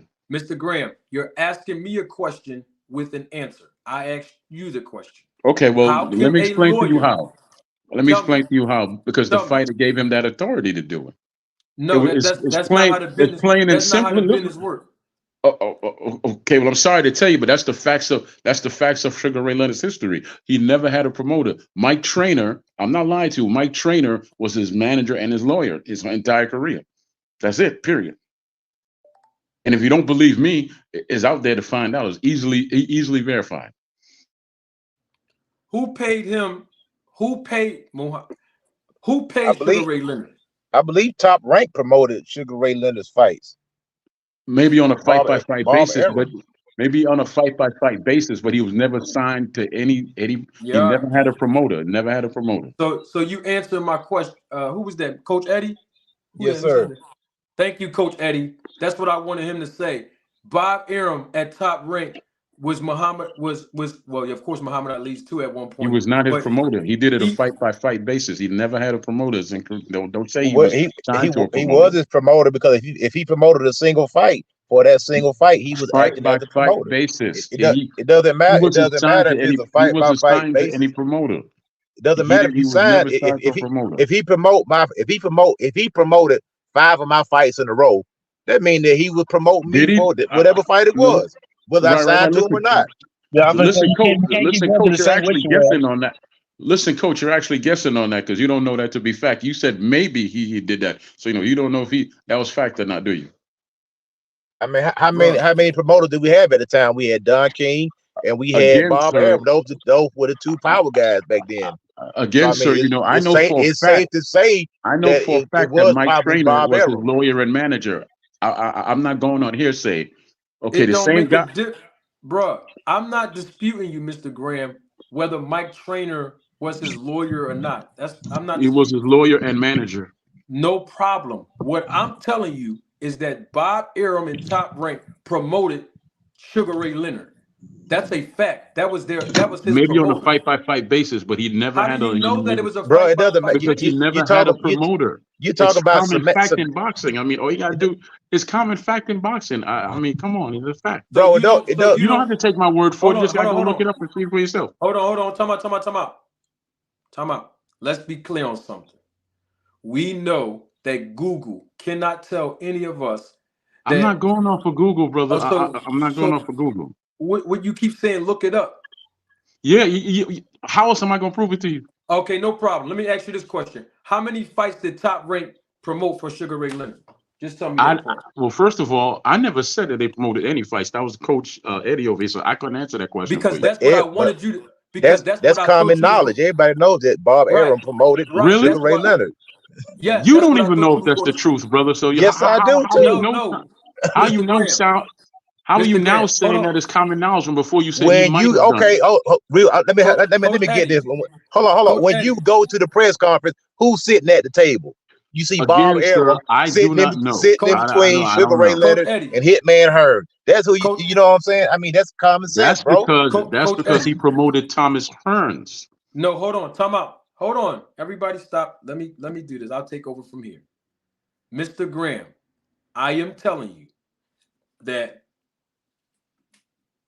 Bob Arum was Sugar Ray Leonard's promoter. Believe me when I tell you that. That's number one. He was Number not a two, no problem. I don't know whether or not Mike Trainer was his lawyer or none of that, but I am going to tell you right now, and I can give you evidence of this part. Okay, please do.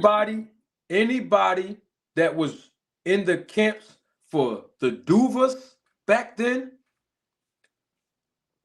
Emmanuel Stewart back then, and Angelo Dundee back then, besides Ali, because Herbert Muhammad was the manager of Muhammad Ali. But everybody else, I'm going to say them three names again. The Duvas, Lou Duver, the trainer, Emmanuel Stewart, and Angelo Dundee, they all acted as the trainer and manager of their fighters. And there's a reason for that. And I can include somebody else. Customato for Mike Tyson. Because back then, that was their way of protecting the fighter from one person, and that was Don King. Now, when Customato got, that was what I was saying is basically it was customary back then for the trainer to be the trainer and the manager. So what I'm saying to you is it don't make a difference who the manager was or the promoter. The fighter is not fighting outside of the authority of the manager and or the promoter in this business. That's a fact. I So tell you how going, I can prove this to you, and we could did this whole thing. I could make a call to Ray's brother because I did an interview with him over a year ago, and I could set it up on my podcast for his brother to come on, and you could talk to his brother. and what is that supposed to say? What? Okay, I'm talking What are you about trying sugar. to prove? I'm talking about Sugar Ray Leonard's brother. He would know the facts of his brother's career, so that would answer all the questions I as to know, but whether what I'm Bob trying to, Van was his promoter or not. I got you, but what I'm trying to understand is what is the point that you're driving home to me? What are you trying to say to me? Okay, what I'm saying to you is we're having a discussion about a man, about Ray Leonard, and Coach Eddie said maybe he was promoted by Top Rank, and I'm No, it telling wasn't you, maybe. He was promoted by Top okay, Rank. and I'm glad you said that, and I'm telling you that I know the man's brother, his older brother, Roger Okay. Leonard, and I can make that call. I was going to take me probably. I got to get in touch with my cousin. My cousin will get in touch with him. I could do a podcast on my show. You come over, you talk to him, and you could get your answers from him. Well, I don't need to talk to his brother. All I got to do is show you that Top Rank promoted majority, if not all, but I think it was like 80% of Sugar Ray Leonard's career. Bro, we talking about the business of boxing. The And I'm promoters, talking about getting facts to prove something. And you talking about you don't need to bro. talk to a man that has the facts. Well, you talking about his brother. You call if Yeah, his his brother. brother would have the facts because the brother No, was I don't involved with want to his talk business. to. Listen, I don't want to talk to his brother. If you can call his brother, you have his brother call Ray. If this is that important to you, we call Ray and We, Bob Arum right we now. who? Me and you could call him? Anybody, you, whoever. But I'm just saying Oh, you're bringing that up. So what I'm trying to get you to I'm understand bringing is it up to back say that I then. know someone who has the facts of the man's career, and you're telling me the facts don't matter. No, I'm not saying that. Come on, bro. You watch my content long enough to know how I am about This is facts. the very first time I've seen your podcast, brother. The very first time. Oh, I mean, like, and I did welcome you the first time. Well, let me share this with you. Hey, When hey, you hold on, brother. I got when some you come facts hold, right here on the internet, Coach Martin. let me finish. Let me finish my Okay. statement. Hold on. When you come here, just so you know, it's okay that we disagree. It's all good. But when you come here, when you come here, oh, we deal with facts over here. I don't deal with innuendos, opinions, such and such said. Now we do deal with opinions, but my point is we do the facts. That's why it's called roll the tape. We roll the tape on the facts. That's what we do here. So what I'm saying to you is Sugar Ray Leonard and any fighter. See, you got to understand how the business works. You told me you do, so that's why I'm a little confused. What I'm saying is promoters back, especially back then, all this little one fight deal we keep hearing about, don't listen to that all the time. They just started that years ago. And guess who started the one That's fight not true. deals? Guess who started the one fight deals? But I'm gonna leave Go that ahead. alone. Go Back ahead. in Tell those me. days, back in Tell me. those, back in those days, since you brought up Ray Leonard, if their trainers wasn't their managers, the stepsons of these promoters were their managers. I'll give you Who an started the example. one fight deal, brother? I'm trying to get that out of you. Who started that? No, I want to stay on the point. My point is, you keep trying to prove to me that Sugar Ray Leonard had a one fight deal or a fight by fight deal with Bob Arum. What I'm telling you is, it don't make no difference if he had a fight by fight deal or not. Bob Arum was his promoter.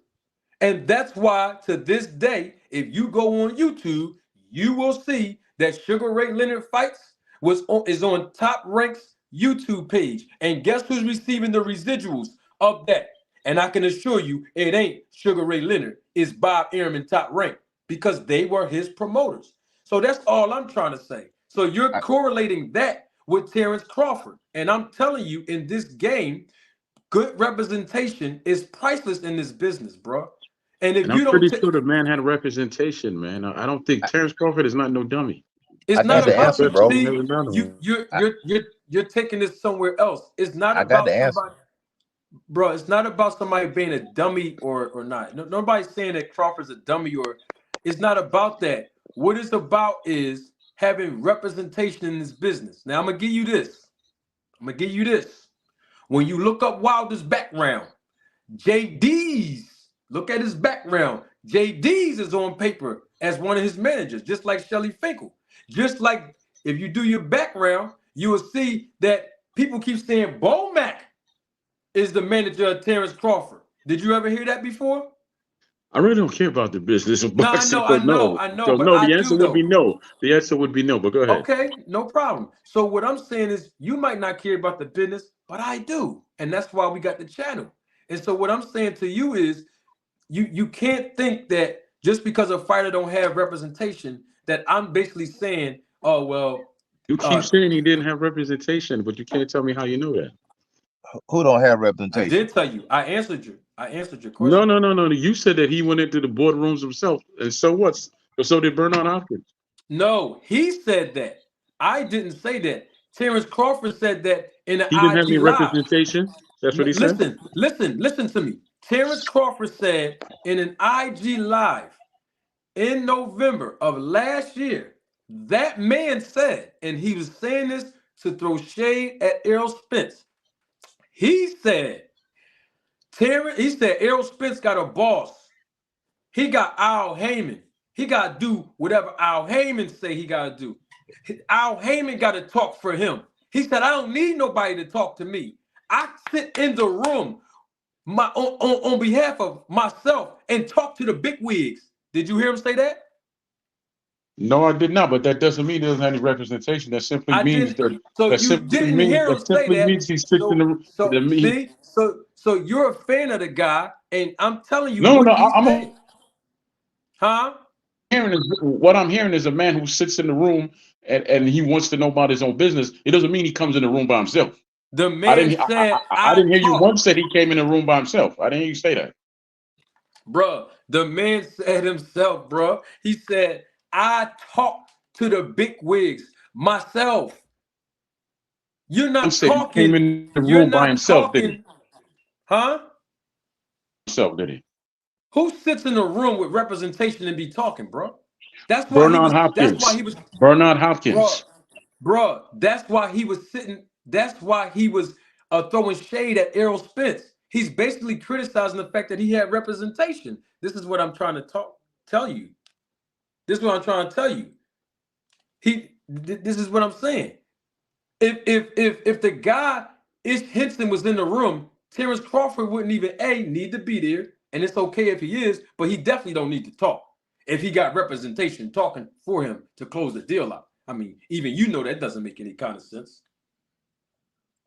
Because you said you know the business. Hey, Errol Spence was even going back and forth with Mayweather at one point in time. Talk about the representation.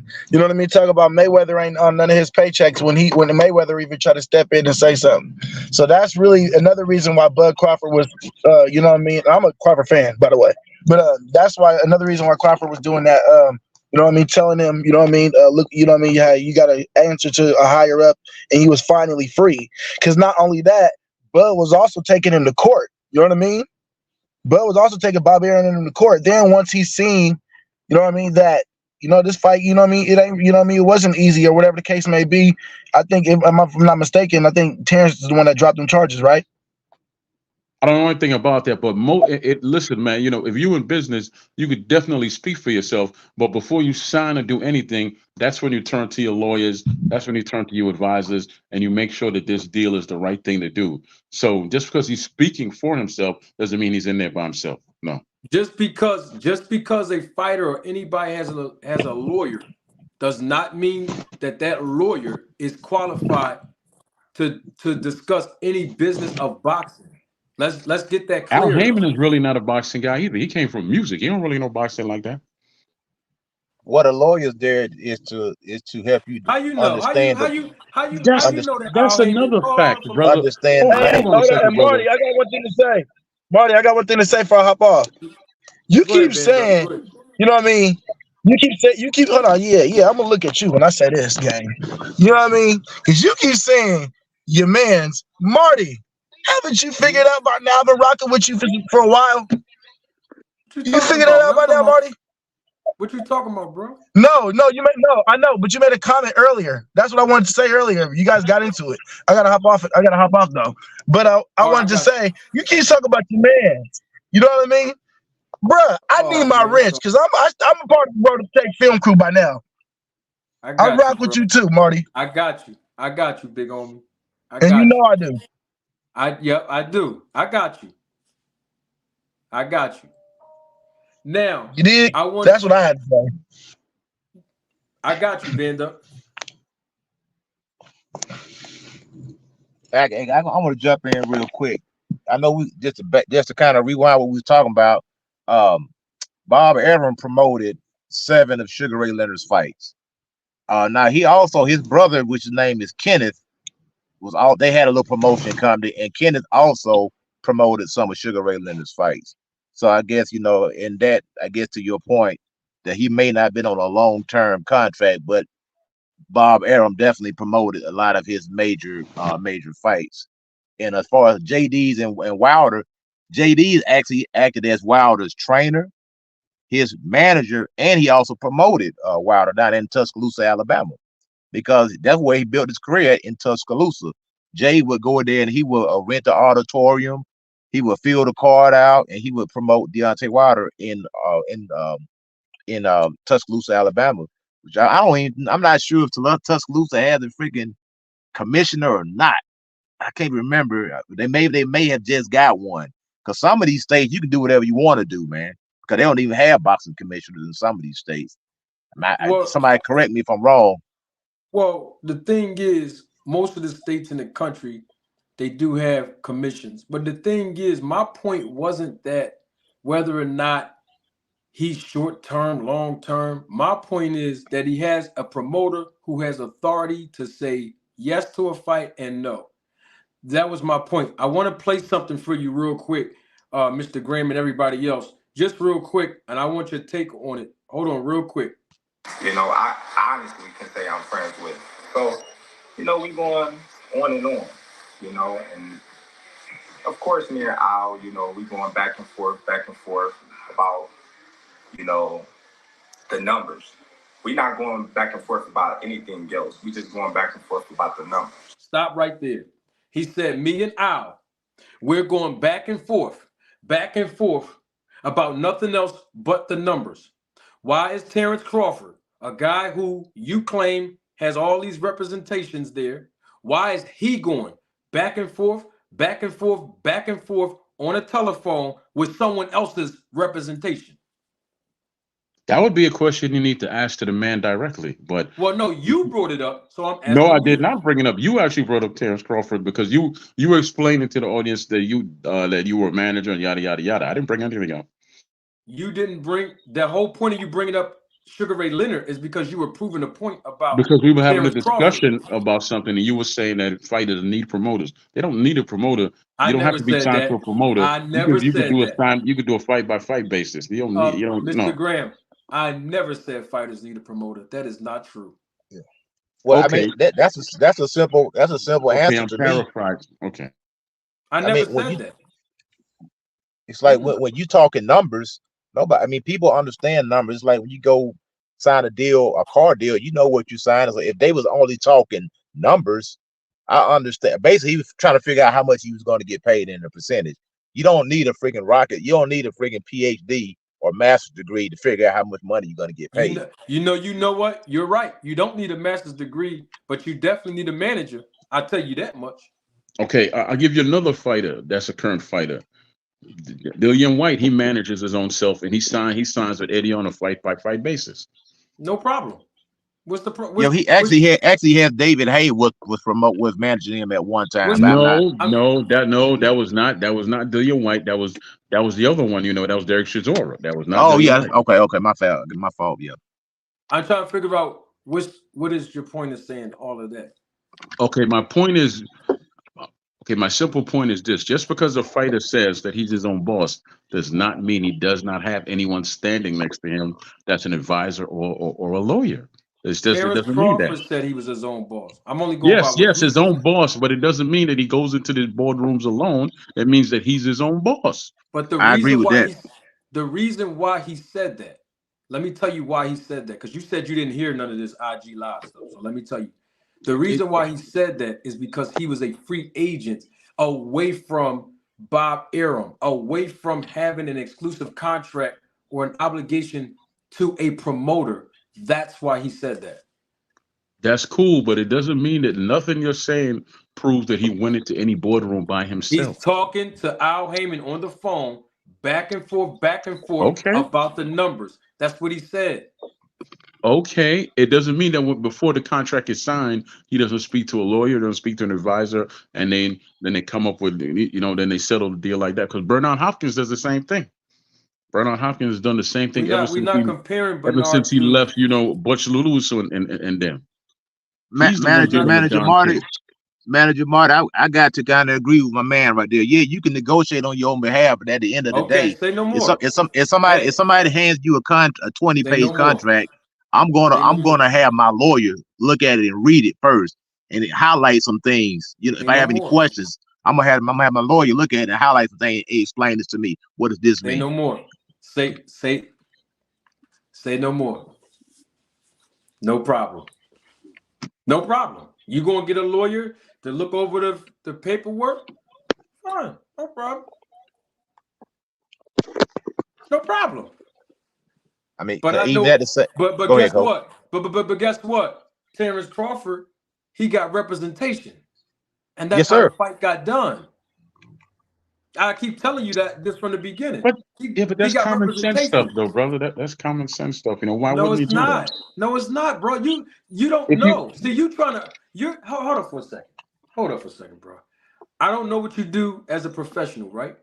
But I don't come to your profession and tell you how simple your profession is when you are the expert of your profession. I'm not going to tell you that because I can't sit up here and make it seem like, oh man, your profession easy. It's just nuts and bolts and just figuring it out. It's very simple. I can't do that to you. So why would you think it's okay to come over here in my profession and tell me that, oh man, this is just easy stuff. The fighters don't need representation. They do all this stuff on their own. It's just very simple. Okay, I never said anybody didn't need. Okay, but let me say this to you, right? First of all, nobody in this entire world could tell me how to handle my business because I am my own business. So they can't tell me about me I'm because talking about your I am my own profession. business. But No, I'm talking about your profession. I'm talking about you are that is my expert. profession. That is my Right, profession. Me. but whatever Me. industry you're in, hear me out. Me. I don't want you to misinterpret what I'm saying. I understand what you're saying. Whatever profession that you are in, You are an expert in that profession, in that industry. That's what I'm saying. I don't ever believe anybody's an expert, and I'm gonna No tell you problem. why. No. Hold on a second. Tell me what No the problem. largest room in the world is, sir. No problem. I just No, no, want to no, talk no, about. no, no, no, I just sir, wanted to sir, talk sir. about boxing. Yeah, You sir, telling me sir, sir. you But telling me about you telling me about the business side, and you no, no, haven't no. and But you sir, sir. Tell and me you what the haven't, largest room in the world is. bruh, you What's haven't the conducted any room for transactions in the improvement, boxing sir? business. That's why. That's why I don't believe that no one's an expert because there's always room No for improvement. problem. That's your Thank own you. opinion, and I respect it. But what I'm saying to you is you have not made any transactions in the business of boxing, and you're making assumptions about it, and I'm trying to That's educate you. actually not true, but I don't know. That's actually not true. But go ahead. You said you know the business of boxing. So if you know the business, you and I should be on the same I page. said my godfather is a Hall of Famer, and I know a little bit about the business of boxing. I never said I was no expert or nothing. No, and I would never But say that. you have simple contracts in boxing. Like when I was boxing, it was a simple 1 page contract. It wasn't, because it was we dealing with small amounts of money. You made with $1,500, $2,000, so it wasn't extensive. It's basically a waiver of liability saying you agreed to fight at this weight and this is the amount of money and these are the rounds, this is the location, things of that nature. And that's pretty much it. It's a simple simple 1 page contract. When you deal with multi-million-dollar contracts, I'm pretty sure those contracts could probably be 5, 6, 10, 12, 20 page contracts. I don't know. I never, fought on that level.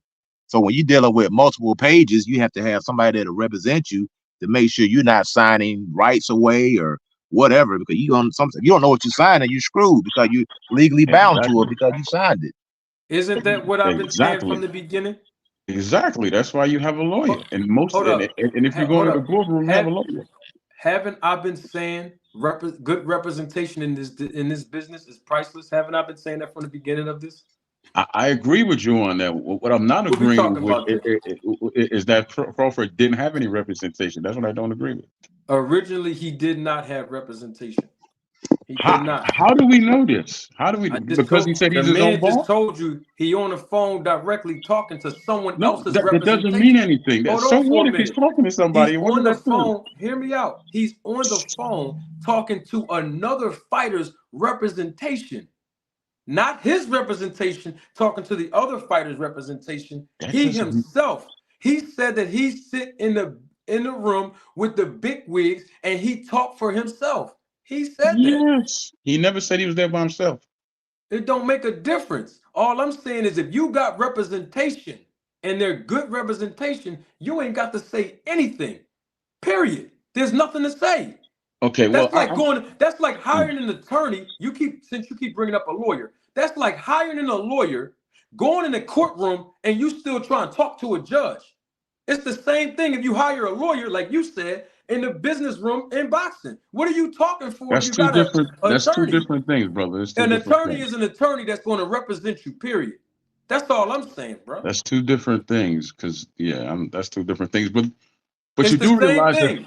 Why But would you you do hire an realize that attorney? fighters. Hold up. Why would you hire an attorney and you are doing the work on your own behalf? Tell me where that makes sense at in business. Talking to someone is not doing any work. Talking to Bruh, someone is just talking to someone. He's talking to Al Heyman, another man's representation in this business, bruh. He's And not what's talking wrong to with no that? matchmaker, huh? And what's wrong with that? Nothing. Nothing wrong with What's it. wrong with that? Nothing Because wrong with it. okay, Nothing wrong listen, with it. yeah, because as a boxer, you are the Nothing business. wrong with it. Yeah, because as a fighter, you are the business. Say no more, bro. Boxing is just a vehicle. Say no You are more, bro. you are the actual business. So why wouldn't Hey, he speak on his behalf? Why? say no. Hey, let's just leave it at boxers don't need representation. Let's just leave it at that. I didn't Boxers say don't need. anything like that. Well, you saying that they can talk on their own behalf and stuff. So let's leave it Yes, like sir, that. they They don't need can. no representation.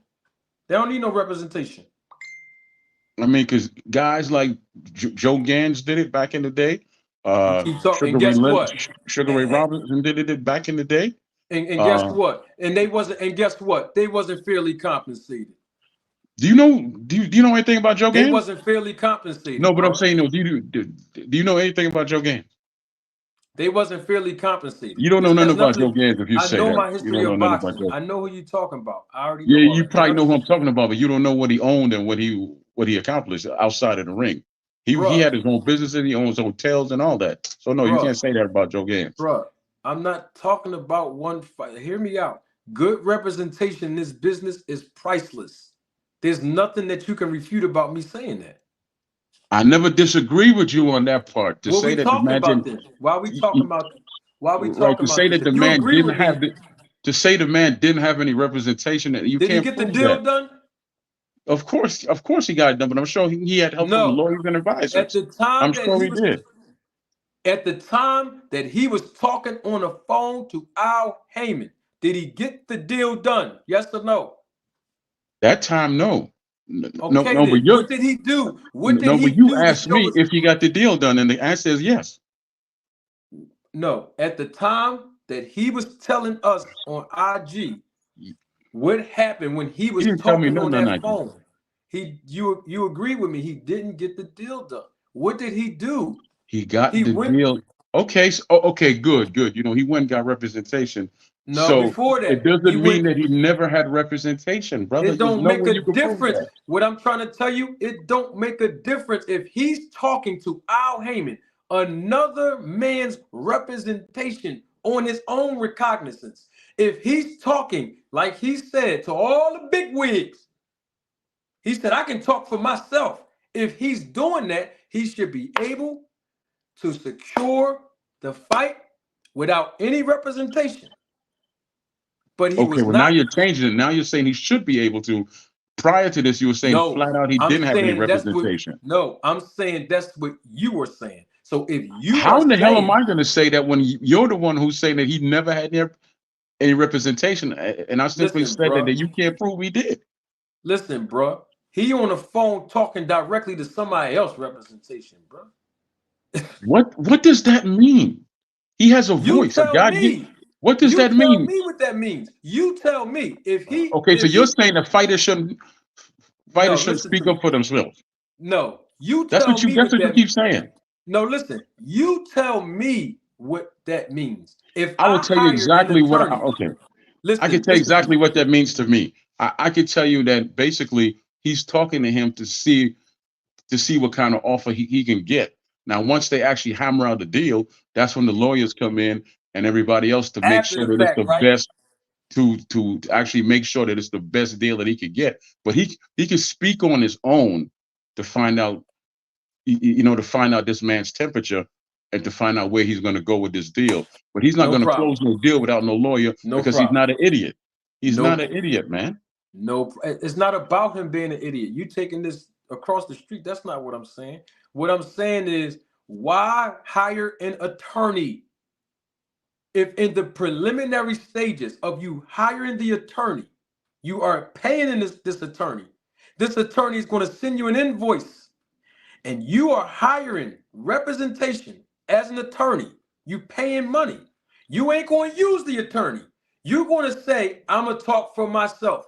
I don't need no representation. Errol Spence He got never said that. representation. He never Hold said that. on. Hold on. This is what he was implying, bro. I don't need nobody to talk for me. Time Implying in out. what way? Time out. He said, I don't need nobody to talk for me. I talk to the big wigs myself. You He's know why talking he was about saying that? representation. You know why he was saying that? Because It Spence don't keeps make no saying, difference. Time out. he got Now to you talk to want to Al, move talk it to to Al, why. talk to Al. Time out, That's why he Mr. kept. Graham. I'm not talking about why he said it. We're going to get to the why in a minute. I want to get to the fact that he said it. And the reason why he said it was because he was throwing shade at Errol Spence for having representation. And he said that Al Heyman is supposed to look at the best interest of his fighter because that's what managers are supposed to do. He also said, I talk to the big wigs myself. I don't need no Al Heyman or nobody to talk for me. I can talk to these big higher individuals myself. That was a quote from him. Why would you hire a lawyer and then turn around and not use the very lawyer that you hired to negotiate on your behalf? You know what? This conversation is never going to go anywhere. But the I just fact asked is, you a question. That's okay, all. how am I going to answer a question factually that I know nothing about?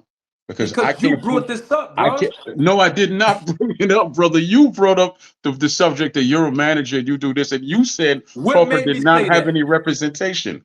You said What that. made I don't know why what you said that. what You brought no. up. You said Crawford did not have any representation. He I didn't. countered you, He and then I didn't. countered you and said, "How could you say that? How could you prove that?" You said because he talks for himself, which is not proof. Bruh, the bottom line is that my point that I was making to you is that good representation in this business is priceless. That's what I said to you from the very, And we very agree on beginning. that, brother. We agree on that, so we can move on now. So then that's the it was no point of you bringing up Sugar Ray Leonard. It was no point of you saying that people got to go through the authority of Al Heyman. This is why how we got here. It was no point of you No, saying, we got here because you said right. Crawford doesn't have any representation. But That's how we got here. something happened that made me say that. I don't know what made you say that. I know. You see, and that's the issue. You can't even remember the What? Okay. chronological order of this Why don't you conversation. refresh my memory? Because I was being quiet while you were talking, and then you came out and said that. Then I jumped in. So go ahead and tell me. Yeah, well, you interrupted me. Thank you for admitting it. That's I what I do. Go ahead. huh? Just go ahead and answer the question. Thanks. I'm gonna do this. This will make it much easier. That's I'm gonna just do that. Yeah. I'm gonna do that right there. Yeah. That's all I'm gonna do. Because I don't like when people gaslight me. I don't like when people project things on me. I don't like when people use manipulative tactics against me. I already see the play coming before it comes. So that's what I'm gonna do. I'm just gonna knock you off the screen. That's we ain't even got to go back and forth of I'm telling the man how we got here. Now I got to refresh his memory. I never brought up Terrence Crawford. Bottom line is, you see what it is you got these guys that come over here from other channels listening to people that don't know what they talking about the business. Then this is what always happened, Lucky. You know this. And I just proved it to both of them, Lucky. You heard me say that people come over here, ask me questions, and then when I give them truth, they go all the way back over to them other channels that don't like me, say all the extra stuff, then they try to deflect and clown me. Then when I tell them the truth, it's the issue. You see my point, Lucky? Yeah, I said, man. It's Come funny, on. man. It's pretty obvious when you saying ask them, why would you hire a lawyer and then go to court and say you're gonna represent yourself? I mean, it's That common sense. I just don't see how that make any sense. The man hired an attorney to represent him, to negotiate on his behalf, but yet he's on the phone talking to someone else's representation. I ain't even get to the part where he's talking to Spence directly. He's talking to someone else's representation. What church do they do this at? And what it is you got guys that have special privileges because they're fans of fighters, and they come over here telling me, well, Terrence Crawford, he don't need no representation. And the reason why, because I know Mr. Graham is still listening. So I'm going to oblige you with this part.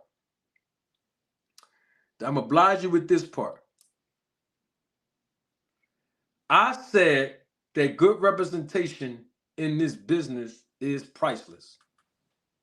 Right? I said, I perfectly said that. And I also said that Terrence Crawford could have had good representation when he was talking to Al Heyman directly. But he did not have representation. Because if he did, and if he did, since the guy said Crawford's not dumb, and I'm not saying he is, but if he did, that was not smart to sit up here and hire representation to talk to the big wigs on your own. To talk to Al Heyman directly, someone else's representation. on your own. And he said that he felt a distrust because later on in the IG Live, he said, Al Heyman was trying to F me. If you felt that way, that goes to show that you needed representation to negotiate for you on your behalf. It's very, very simple. I don't know why then he got on to Sugar Ray Leonard. Okay, you're getting on Sugar Ray Leonard to say what? Well, he was on a fight-by-fight basis with Top Rank. Well, first of all, I asked him who promoted him, and he said nobody. And then Coach Eddie came out, because that's why I asked him. I thought he was going to say Top Rank, but he didn't. And Coach Eddie came out and said Top Rank. Oh, well, they was on a fight-by-fight basis. I said, it don't make a difference whether or not it's fight-by-fight or 2 years or 3 years. The bottom line is you're not fighting without the authorization of a promoter and or a manager.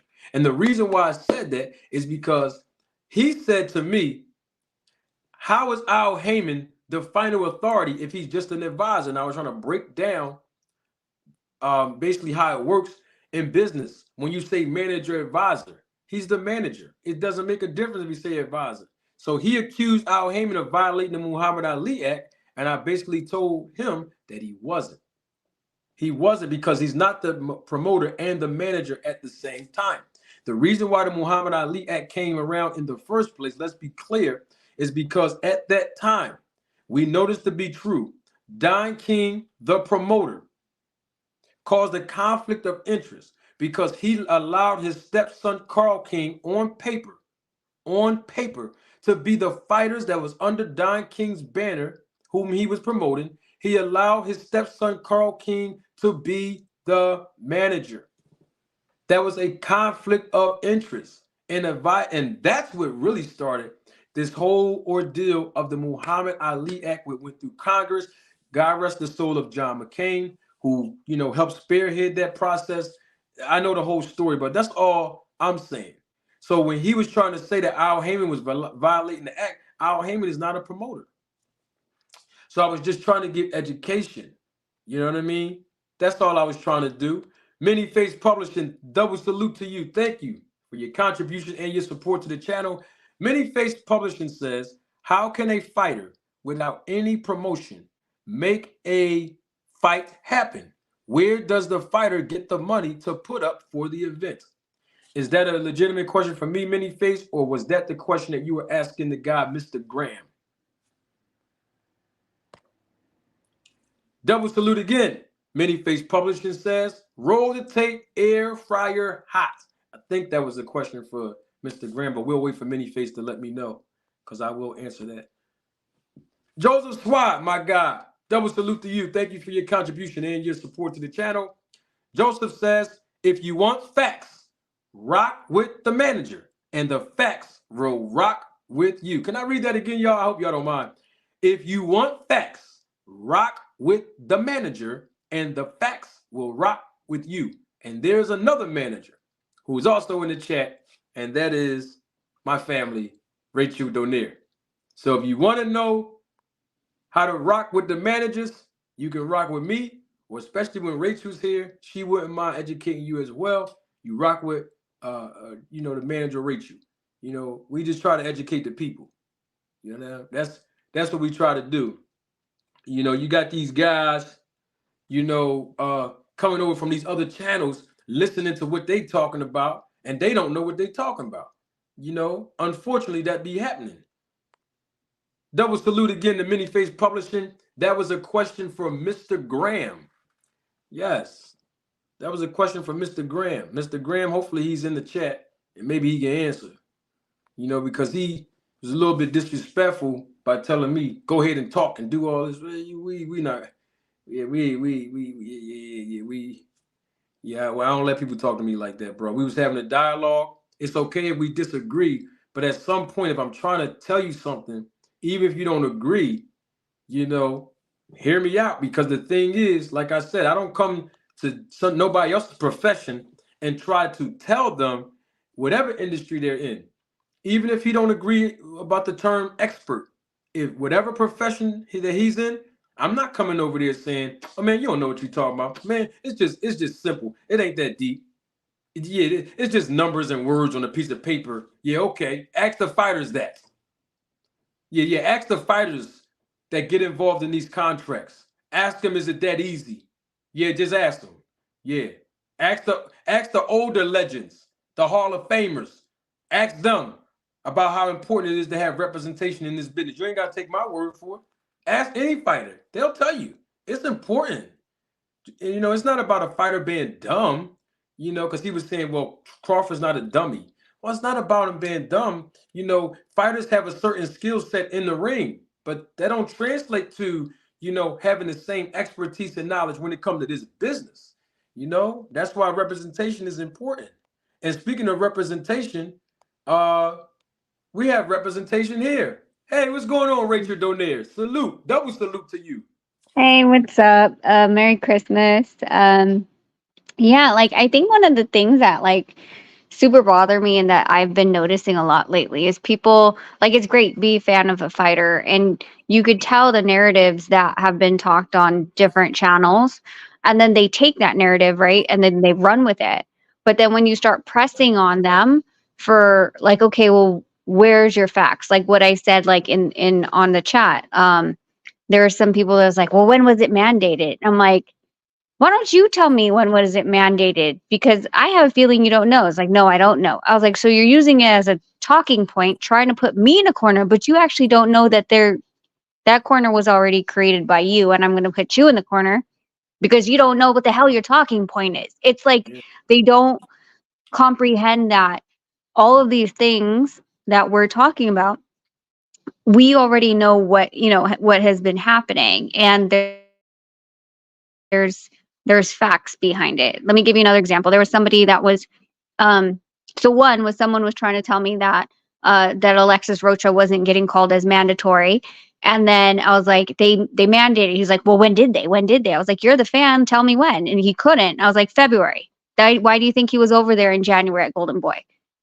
And then quiet, right? Then I think there was another one I was talking about yesterday, and it was about the Haney thing, about 165 pounds, and the weight limit for California. And he goes, "That's always been a rule." I was no, he said the rule was new. And I go, "Really? When was it established?" He goes, 2023. I go, "Are you sure?" And he goes, "I don't know. Wasn't it established 2023? Because it's the first time we're hearing about it." And I go, "Actually, it was established October 2019, and No Needles fought there twice since 2019. So we never got checked on weight. So this is a new thing. And if commission was getting those weights, there would be signatures on who the commissioner or inspector that took those weights are. But I mean, it's never happened to Nonito. So I don't understand why all of a sudden this was, a thing if it was established, but it's been there since 2019. So it's just interesting. And I think like when people, start to reiterate somebody else's point, they should do a little bit of research instead of trying to use someone else's point without actually having the foundation behind the point that the other person is trying to make.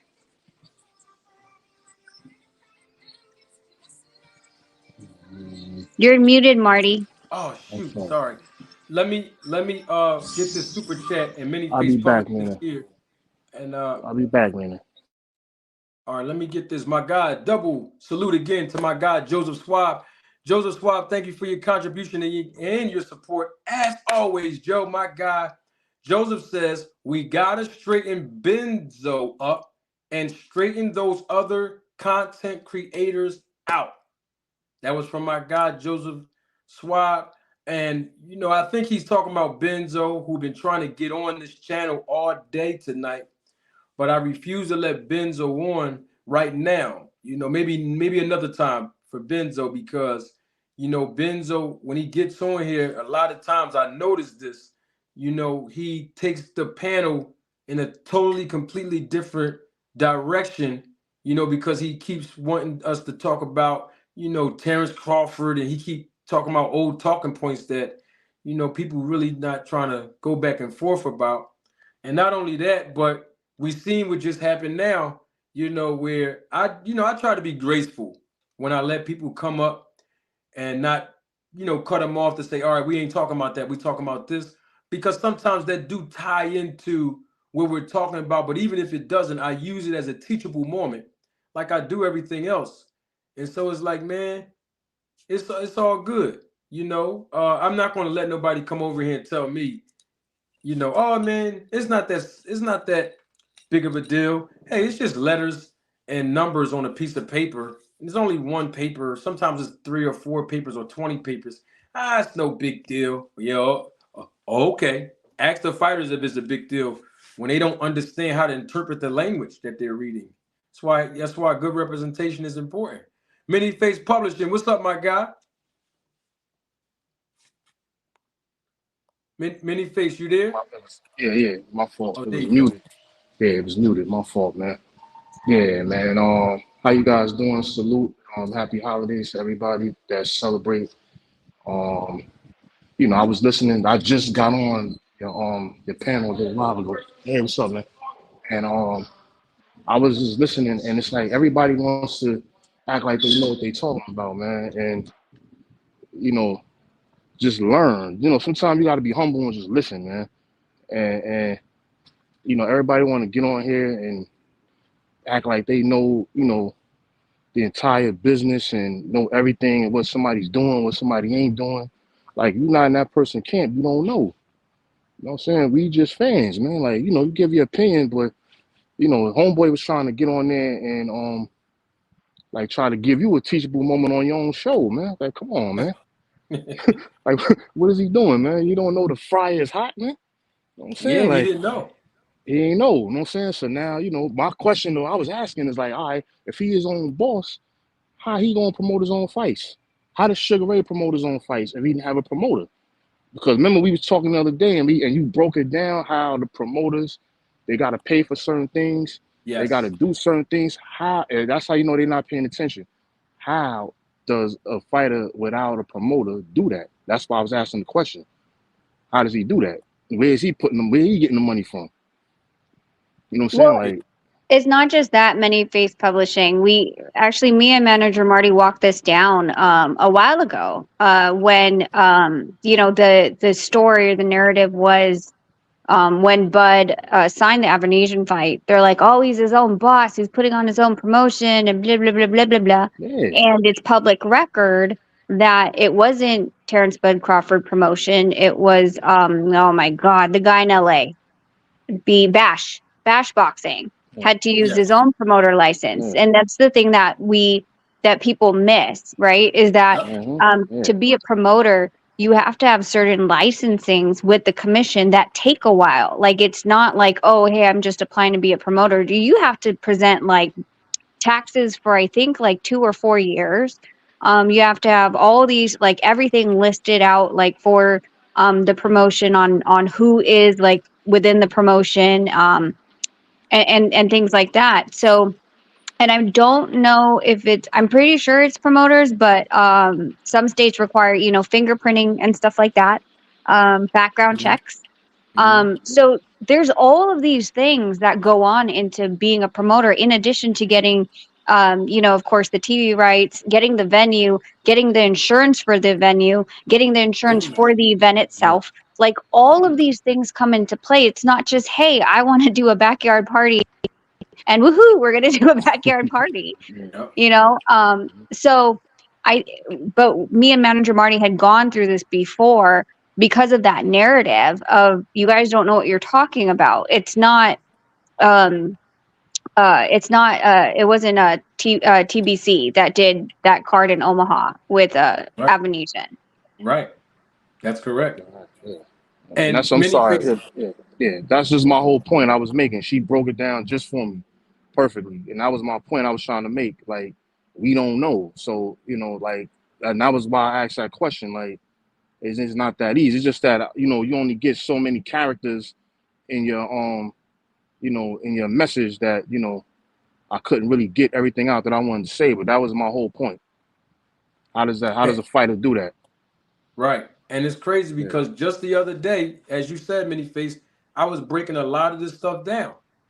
you yeah, know and of course when I put it out the next day, YouTube they didn't really push it out there. But when it's about beef and drama, they're gonna push all that out. You know what I mean? Yeah, Me and Rachel did a video, and I let Rachel break down the pay-per-view structures, and YouTube didn't even want to push that out. But of course, when it's beef, drama, and all that, it's yeah, entertainment. yeah, But I always try to make sure that I educate people, and especially Rachel does a great job, even when she comes up to educate people. But like you said, it's all about humility. I mean, the guy's trying to tell me how this worked, and then Coach Eddie, I think he said he had 3 professional fights back in the day. He's trying to tell me, hey man, it's just numbers and letters on the contract. It's not. It don't take. You don't need to have a master's degree, or it doesn't take a rocket scientist to be able to read. Okay, all right. okay. That's why Dude, these that's guys my get caught. I'm sorry. Go ahead. What's fault? No, you're right. And that's the fun part of when I did one and it was probably like 3 hours long on going over managerial and promoter contracts and the extensions. I'm like, okay, count on how many fingers. Where are we right now? What happens? How long is this contract? And let's take away the 7. I believe California has a 7-year term. Like no matter what, you have to, you can't go over that. But I believe Florida has a lifetime contract. I'm not Mhm. sure. But when you start looking at this, like, oh yeah, this is your minimum, and this is how many times you fight a year. But what about the extensions? Do you understand that? Do you understand what you're signing over? Do you understand what rights you have and what rights you just signed over and you don't own anymore? And most of these boxers can't. And that's no shade on them. That what they do IQ wise and put their body through is in the ring. You can't expect a lot of these boxers to also know the language of contract law and Yeah. how to follow it. It's not layman's terms. Like if I read one out to you, you'd be like, okay, I'm confused already. Like where are we again? Mm-hmm. I Yep. agree, 100%. That's why the brother says you need good representation, man. That shit is Needed. priceless. Yeah, Yeah, I'm it's telling because you. without that, like you can't, like you said, nobody understand. That's why a lot of like, not to get off subject, but a lot of hip hop artists and stuff, they don't know what they signing, and then they end up getting jammed up in the deal and don't get what they supposed to get. The same thing with any contract. Like if you don't know what you're signing and you don't have somebody that know how to read that language, you're gonna get jammed up. Yeah. You're not gonna know all that stuff, and then like how y'all breaking down all those little things that I bet you none of these other guys are gonna break down on their channels. The ins and outs and things like that of what these contracts entail. We don't know that stuff. You know what I mean? I don't know that stuff. I listen to people, but some people they don't want to listen. They want to carry the drama. And that's sad. The only Yeah. way we get views is drama. Like, come Yep. on, like, And the thing is, the other content creators, especially the ones that have a problem with me, they don't know. And it's okay not to know. But of course, if you have somebody trying to teach you, humble yourself and learn. And maybe you can take the yeah, information back to your audience and give the right information. You know what I mean? But instead, you're going to discredit me because you a little bit half jealous because I know and you don't, and you've been getting away for years, misleading the people. Now the real managers like me and Rachel show up, and now what happens is people are really interested in learning about the business, so they come over here. They come over to Rachel's platform, her and Nonito, or if Rachel's over here, you know what I mean? They come over and they be like, "Oh, okay." So then they go back over there and basically try to cross reference. And then instead of the content creators who misled them in the first place, instead of them having honor and integrity and saying, you know what, Rachel's right. You know what, Manager Marty is right. Instead of them saying that, they're going to discredit it because they don't want their image to be tainted. Instead of just keeping it real from the beginning, so you wouldn't have to mislead nobody. And it's okay if you don't know. It's all good. That's why me and Rachel created a lane so that everybody can learn. And the thing is, when people start talking about I remember Mr. Graham, he was saying, well, Al Heyman don't know nothing about boxing. He was a music producer, a music promoter. And I'm like, what are you talking about? Like, now you're speaking from a talking point of the channel because he said he's coming from Coach Malachi's chant. See, now I hear where all this is coming from. We were supposed to be talking about Wilder and them. Then they want to talk about Snack. Then they wanted to bring up Crawford, and then and here we are. So, like, once again, Rachel, I don't bring all this stuff up. The people do. They bring all this stuff up when they come here. The title says Wilder Joshua. What's happening next in their careers? One won, one lost, unfortunately. And you know, who else I put in the title? And I said more and more and more boxing. We'll talk about. There's a person in the chat that says Marty kicked people off when the smoke gets too hot. You better stop lying. Won't you come up here? Whoever said that, come on, you come up here. Yeah. Come on up here. I never keep people off when the smoke get too hot. Remember, the smoke is getting hot because I turned the air fryer on. That's why the smoke getting hot, because I turned it on. Now you can come on up here and let me hear you speak your piece. That's all I'm saying. Yeah, that's Hey, all we Marty. want to do. Hey, Yeah. good brother, man. Before I go, man, I just wanted to let you know I was wrong about Wilder. I thought he was gonna get him up out of there in 3 rounds, but he looked bad, man. He looked like, I to know. me. I asked one of my guys I train with. We do training and stuff, and I asked him, my teacher. I'm like, how do you teach a guy that's used to doing a certain thing, different tricks late in their career? And he said, it kind of depends on the person. But I'm looking at Wilder, and I also looked at I compare him to Arturo Gotti, and I don't know if you remember when they tried to turn Gotti into a boxer, Yeah. like towards the end of his career, and it really didn't work out for him with Mayweather. He looked good against certain dudes that was slow and really couldn't catch up to him. But when he fought somebody with great timing and great boxing skills, it didn't. He got picked apart and got destroyed. And it looked like Wilder, he didn't look himself in that fight to me. He's dancing. I seen him dancing around, and I'm like, it's time. He don't have a lot of stamina. And then I'm looking at his legs, and he's dancing around. I'm like, his legs is not going to hold up, doing all that moving. And as soon as he started slowing down, he started getting tagged a lot. And he wasn't, to me, he wasn't fighting the way Wilder normally tries to fight.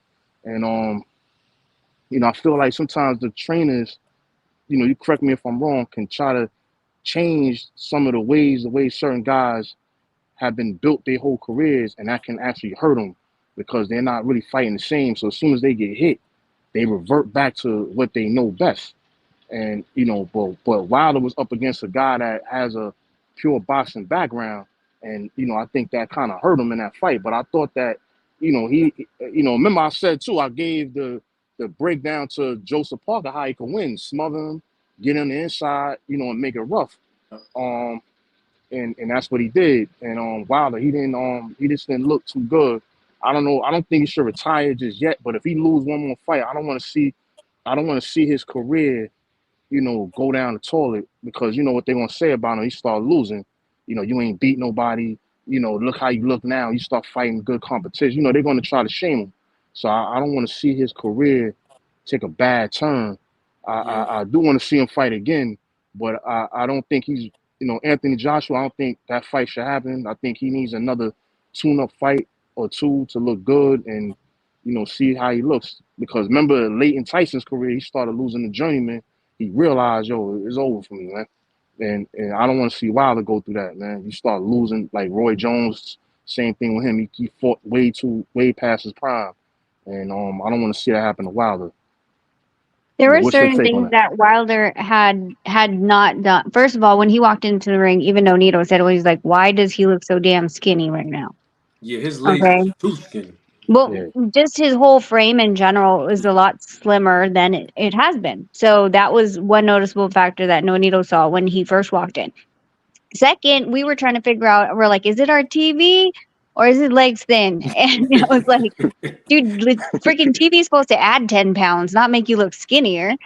yeah, But I mean, like, even the way that his legs are structured underneath his punch, or when he's against the ropes, it locks out. His front leg locks out significantly a lot, which makes it not easy to move or generate enough power. Second, he didn't really stay behind, didn't try to set up as much behind the jab as I thought he was going to.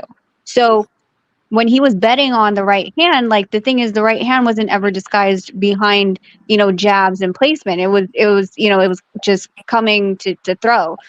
Parker, on the other hand, when he was trying to throw his overhand right, he wasn't even looking because he knew or felt that what Wilder was going to do was rock back, like just stay tall, right? And he was going to be there for that shot if he just threw it and didn't look. I definitely agree. He didn't change levels. He didn't work behind his jab. He didn't stand his ground really. And when he started too late in the fight, it was kind of too late for that, But he didn't stand his ground and work behind his jab at all. But everybody's been saying that about him for years. Like he don't disguise his right hand. Like you got to disguise it. You got to jab. You got to say he should go to the body. I remember that was part of the pre-fight. Plan for him on Manager Marty's show, and he was saying, throw some hooks to the body, go to his body. He didn't stand his ground to like plant his feet to throw anything. He just was like, I don't know. I didn't like the way he fought that fight.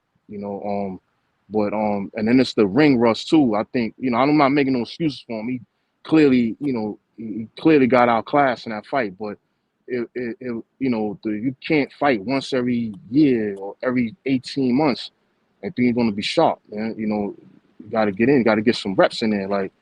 So hopefully Yeah, we'll see, what happens, this yeah, next year. listen, Yeah, you got to get some reps in, man. Like at least get yeah, 2 or 3 fights in next year and see where his career goes from there.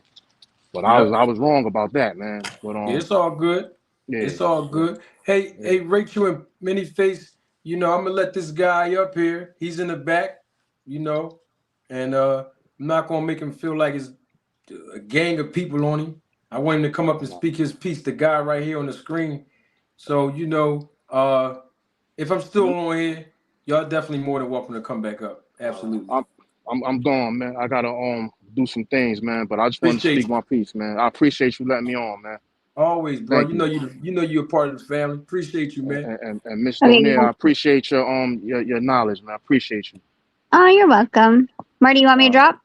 all right. Yeah. Thank you. Okay. All You right. All right. you can come back if you No want. worries.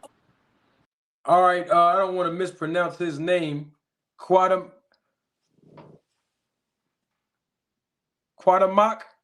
That's your name, Quadamak. Do me a favor, Quadamak. I think you know the protocol.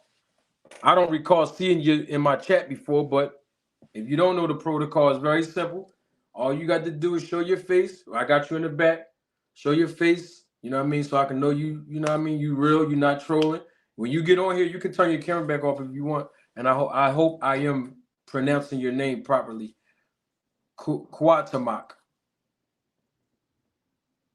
I can't see your face though. I see a finger or two. Can you show your face, bro? You in the dark and all that? Like, come on, let's talk. Let's talk boxing, bro.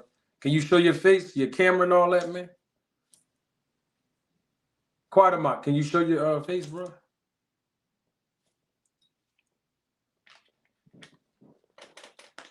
We gonna play now. Quadamak, show your face, brother. You turned your phone on. You sitting in the dark room or something, a car. You just sitting in a dark place, and I see like a finger or two up.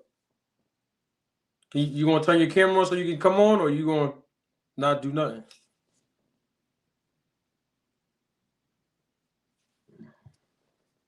All right, I know that's right. That's what I'm saying. Like, you want to talk boxing? You know what I'm saying? I'm gonna let you on. That's why I put your comment on the screen. I'm gonna let you on. And then in the private chat, you said I was soft. I don't know why you said soft, but you're entitled to your opinion. I just want you to come on now so we can talk boxing real quick. Yeah, you can come on. Quadamak, you gonna show your face and all that? You gonna turn your light on or something, bro? It's dark back there. You gonna turn your camera on or what? Or you gonna keep ignoring me? Because if you're gonna ignore me, I'm just gonna keep it moving, bro. I ain't gonna keep asking you. You know what I mean? I ain't begging you to come on here. I appreciate you coming on, your viewership. I appreciate it all, brother. But we got protocol. We got protocol around here. See, because the last time I clicked on somebody, put Two Cents Boxing name in the thing, they put Rachel Donier's name in the thing, and they put Asante's L name in it, and it was an inappropriate picture. It was an inappropriate thing that the bull put up there. Like, so that's why I always do this now to make sure everything on the up and up. You know what I mean? You saying your camera is on. This is a private chat. He's saying my camera is on. Oh, you playing? I'm gonna reboot my phone. I'll be back. Come on, Quada Mock. Turn your camera on, bruh. That's all you gotta do. Just turn your camera like you just did. That's all you gotta do so we can see, you know, so that people can see you. I mean, you can have your camera off when you're up here. But before you get up here, you know, we got to follow protocol, man. There's no way you can talk this crazy to me and not show your face to me, bro. That don't make sense to me. You got to stand on what you said. That's all I'm saying, quarterback. That's all you got to do. We got to stand on what we do as men. That's all. Yeah, there ain't no debate or nothing. We just talk a little bit boxing. I want to ask you a few questions. You know? Yeah, that's all it is. I appreciate your support and your viewership, brother. Just come on up. That's all you got to do is come up. See, everybody can talk all that. You know, these guys say all this tough talk on their channel and all these people standing around, you know, but nobody want to never come up. That's all I'm saying. Like, you know, come on up here. You want to say something about me, just come on up. Say it. Let's talk. We're going to talk boxing, man. That's all it is. Yeah. Now you say your camera broke. You just turned your camera on and your background was dark. Dude, Quatermark, man. Come on back up here, man. That's all I'm saying.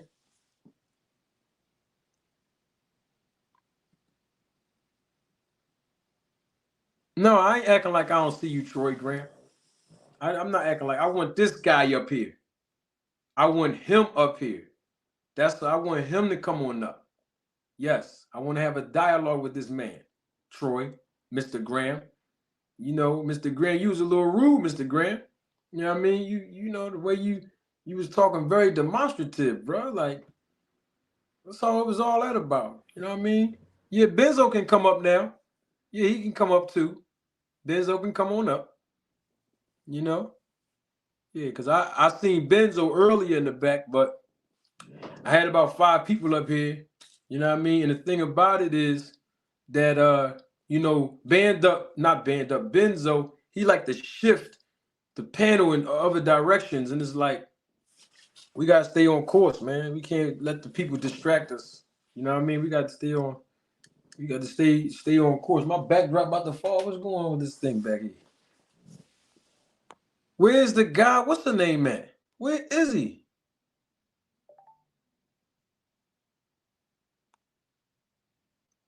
What's this dude name? Quatermock, man. Come on back up here, man. He ain't even in the background no more.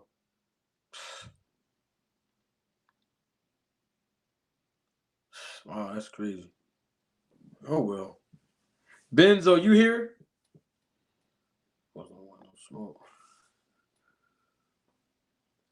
Yeah, I mean, you know. All right, there you go. Turn your camera on, man. We're going to talk. There you go. If you want to turn your camera off when you get on, you can. It's all good. Or you can leave it on. This is Quatermock. I want to make sure I'm pronouncing his name properly. Quatermock, can you hear me, sir? Quatermock.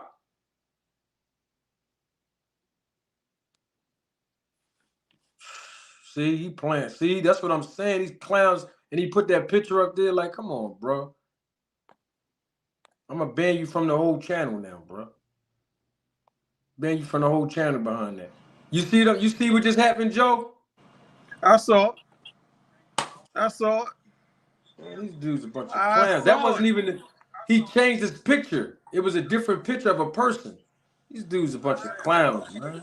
Like, why they disrespecting the joint with the oh my gosh. It's a shame, man. What's going on, Joe, man? I hate for you had to come up here behind this, brother. At the end of the day, man, like I said earlier, facts are facts, right? Facts are facts. And a lot of cats, you know, I mean, you've been doing your work, you know what I'm saying? You're doing your homework, you've been doing everything to inform all of us. Many of us are just boxing fans, but there are a lot of us that are boxing fans that have family that are part of the boxing world, want to be able to help their family members become better boxers or whatever, and grow in the field. And that's all you've been trying to do. So Yeah. um, it's very disturbing to me that they're acting like that. You know what I'm saying? Because we don't know what the future holds for anybody. But if we can stick together, cheating is not going to be a part of it. And the most, I'm not just talking about cheating in the ring, but before you get in the ring, as far as money. Yes. And you've been trying to help all of us with that. Yep. So what's with what's what's with all these other people trying to make it seem like, oh, I got to go at them? And as long as I've been watching your channel, long before you had the channel, I used to watch you. YSM and all you was trying to be clear with was how things work. So if you want to make that decision, you could be prepared. Yes. You know what I'm saying? And it's the weirdest thing ever. It's the weirdest thing ever. I don't know, man.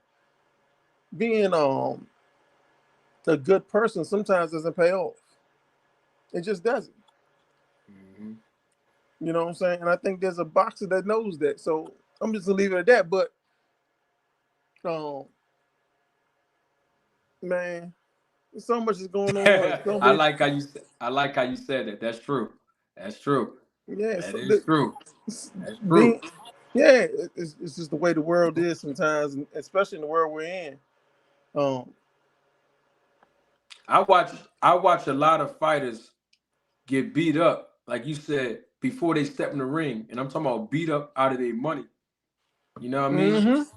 Because the paperwork not right. They don't understand the language. They just trying to get a quick payday, or they trying to, hone their skills on their craft, and they're trying to, feed their family. So they don't understand that the promoters have a different agenda sometimes. And they all have the same agenda to make money.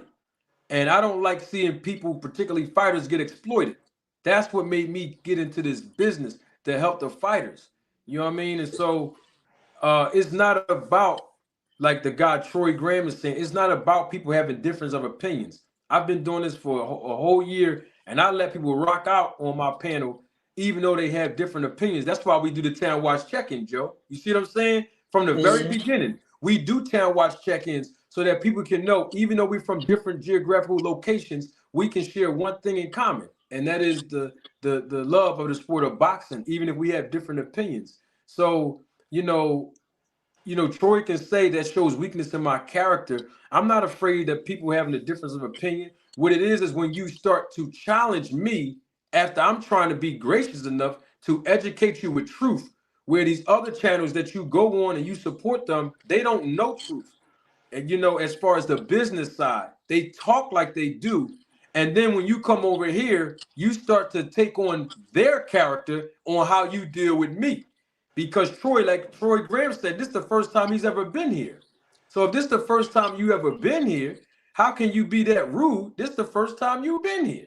You know what I mean? I'm not saying, kiss my behind and nothing, but at the same time, humble yourself. You don't know what you're talking about, and you don't know the business. So now if I'm telling you the business, it's all good.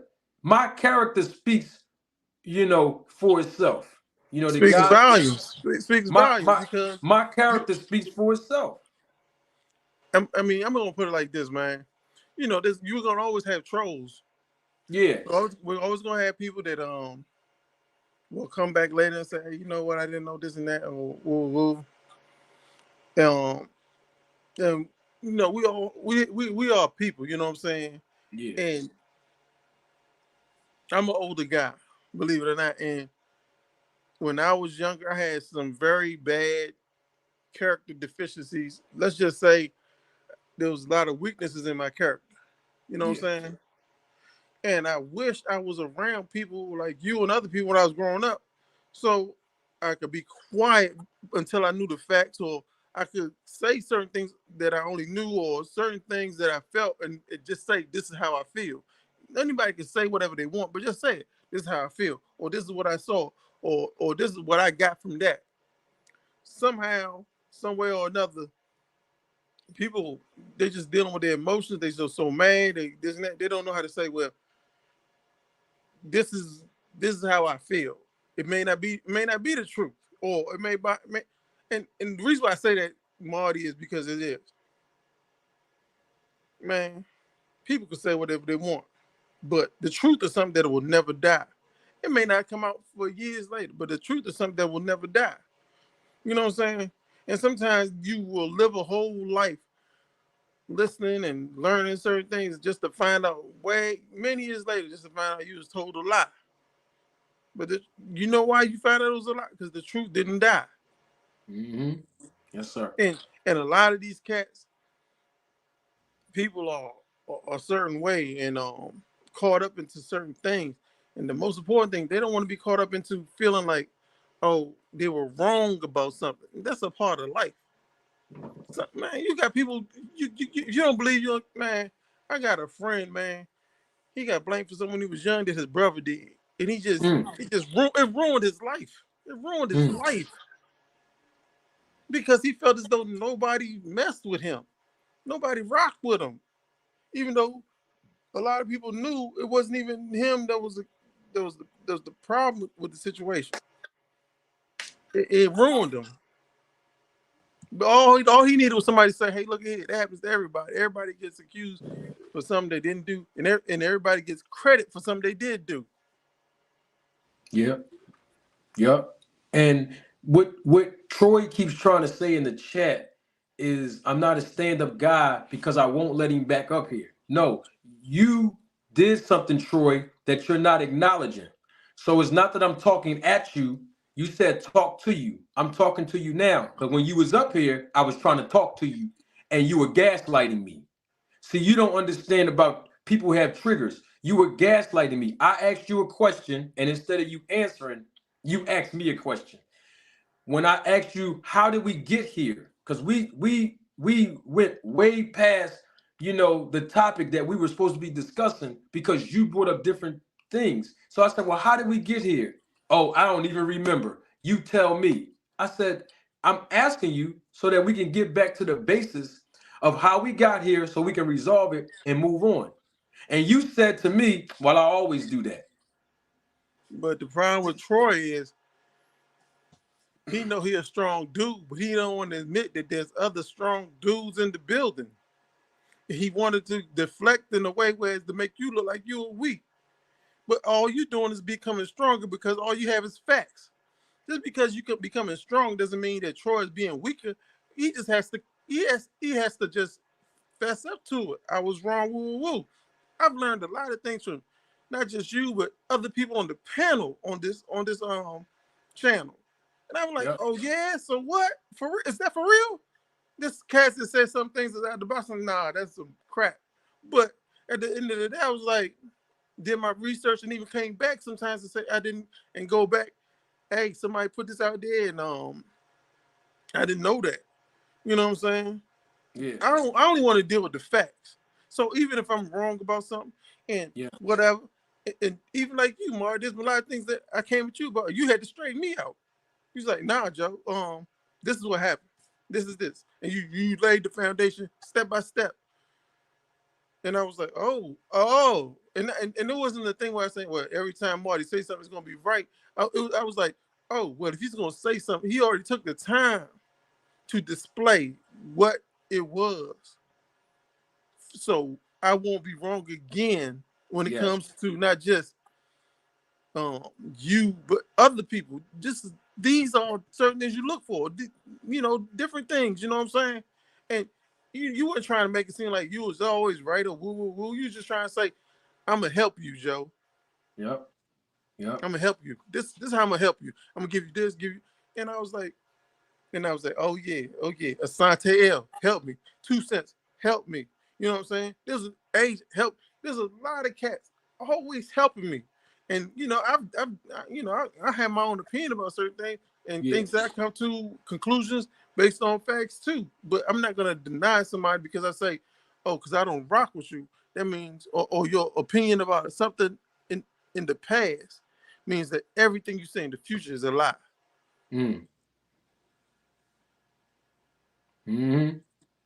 And that's what's happening with a lot of these cats, man. They honestly feeling like um you just getting on YouTube at 4 something in the afternoon just to entertain us or whatever and make a little bit of so-called money, and like you didn't have anything else you could do. You know what I'm saying? You couldn't Man, have nobody else to be with. You know what I'm saying? yeah, Like Philly is just this boring place. You couldn't, you know what I'm saying? Come yeah. on, man. I do this from the heart, man. I'll listen, just the same way you saw me on YSM in those interviews, being passionate about this.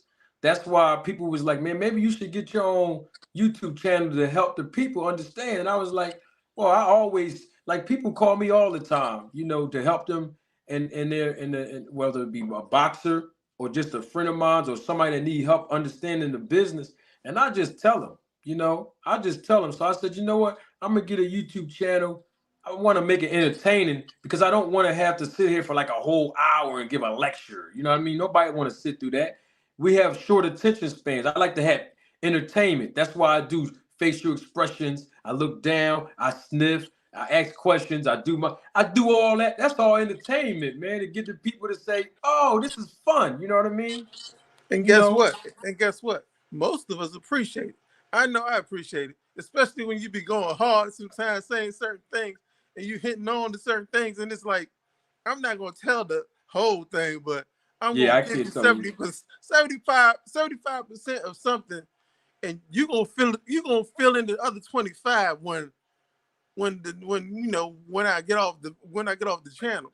That That's is right. really priceless. It's really priceless, because we as people, especially people that are boxing fans, no matter what your race is or whatever, complexion, whatever, race, whatever, we all know boxers have different personalities. Boxers are always engaged in different ways. They have different trainers with all these different aspects of life or whatever.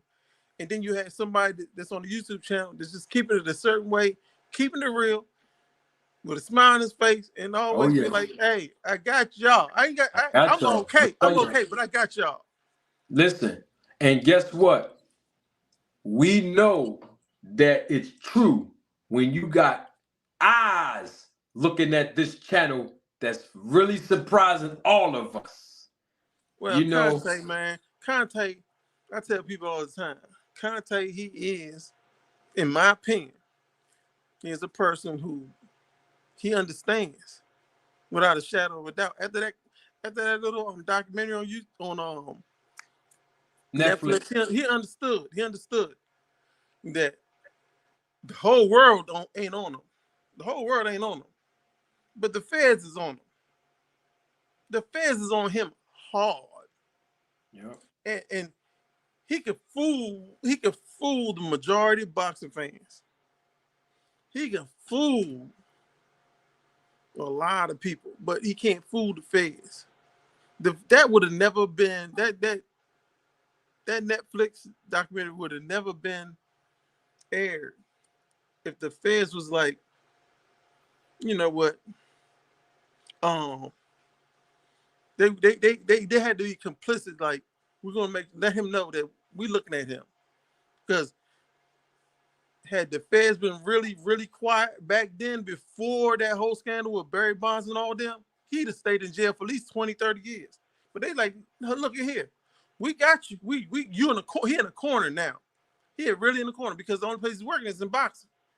And how many boxers are there that he deal with? So the thing is, right now, who's gonna rat on him? So we don't know who's gonna rat on him, but one thing for sure, after that fight against Spence, it's like, hey, look at here. We already have something on you. And we just want to let this Netflix show be the foundation for all the stuff you said to be the nail in the coffin. Because they got him. They got him basically. If he deal with Crawford again in any way, shape, or fashion, he already know. I'm done. Well, that's Because why. That why that's why I asked him to come here to give the education. You know, he said he's the professor, and he's he's going to clarify. He's going to clarify the things that he might have said in the Netflix documentary, or the things that he said on other people's channel and interviews on this channel. Hey, come on up, talk to the people, and educate everybody. Hey, and then people gonna want to ask questions, of course. He's a high profile figure. You know what I mean? So hopefully we can get him to come on a platform and really speak to clarify, anti-doping issues like he talked to me about in the email. So we shall see. Let me get the super chat real quick. Um, oh my God! Once again, always a pleasure. Lifeline music, always a pleasure. Thank you for your contribution and your support to the channel. Double salute to my man, Lifeline Music. Manager Marty, salute to you. Freak Boy should be banned from this channel. That was a violation. Marty keeps speaking for sure. Facts. No matter what. 100. Absolutely, Lifeline. I actually banned them from the channel just now again, but what happens is when he puts somebody else's name in a different picture, it don't say his name and it doesn't say that picture. You see what I'm saying? Until I don't know why I be doing that. Until I add him to the stream, then all of a sudden, boom. Because he showed his face. This time the guy showed his face. The first time it was dark, and I'm like, yo, turn your camera on, like the light so I can see you. So he jumps off and jumped back on, and it was a picture of the same picture originally. And then after that, when I add him to the stream, he must have changed that picture automatically. And when I caught it, that's when I cut him off. But it's crazy, man. Yeah, I mean, yeah, I don't know, man. I just look at it like all you trying to do really is help. You trying to help all of us for real, not just you ain't trying. You're not even trying to just help professional boxers. Trying to help boxers. They ain't even. They're still in the amateurs. Yes. I Why should get they more. be? Why should they be affected by what's going on now? That's not right. Two Yeah, Cents got a son. Two Cents got a son. That's in this box. I got a nephew that wants to get into box. I'm like, okay, we're gonna do this. But I'm like, what I'm saying? What's the what's the point if there's all this corruption going on? Or if you don't understand how you can use things to your not necessarily him. He's gonna be boxing, but his parents have to be able to be very understanding to exactly what's happening. Yeah. Well, So I get a lot. I'm telling you right now. Marty, shoot.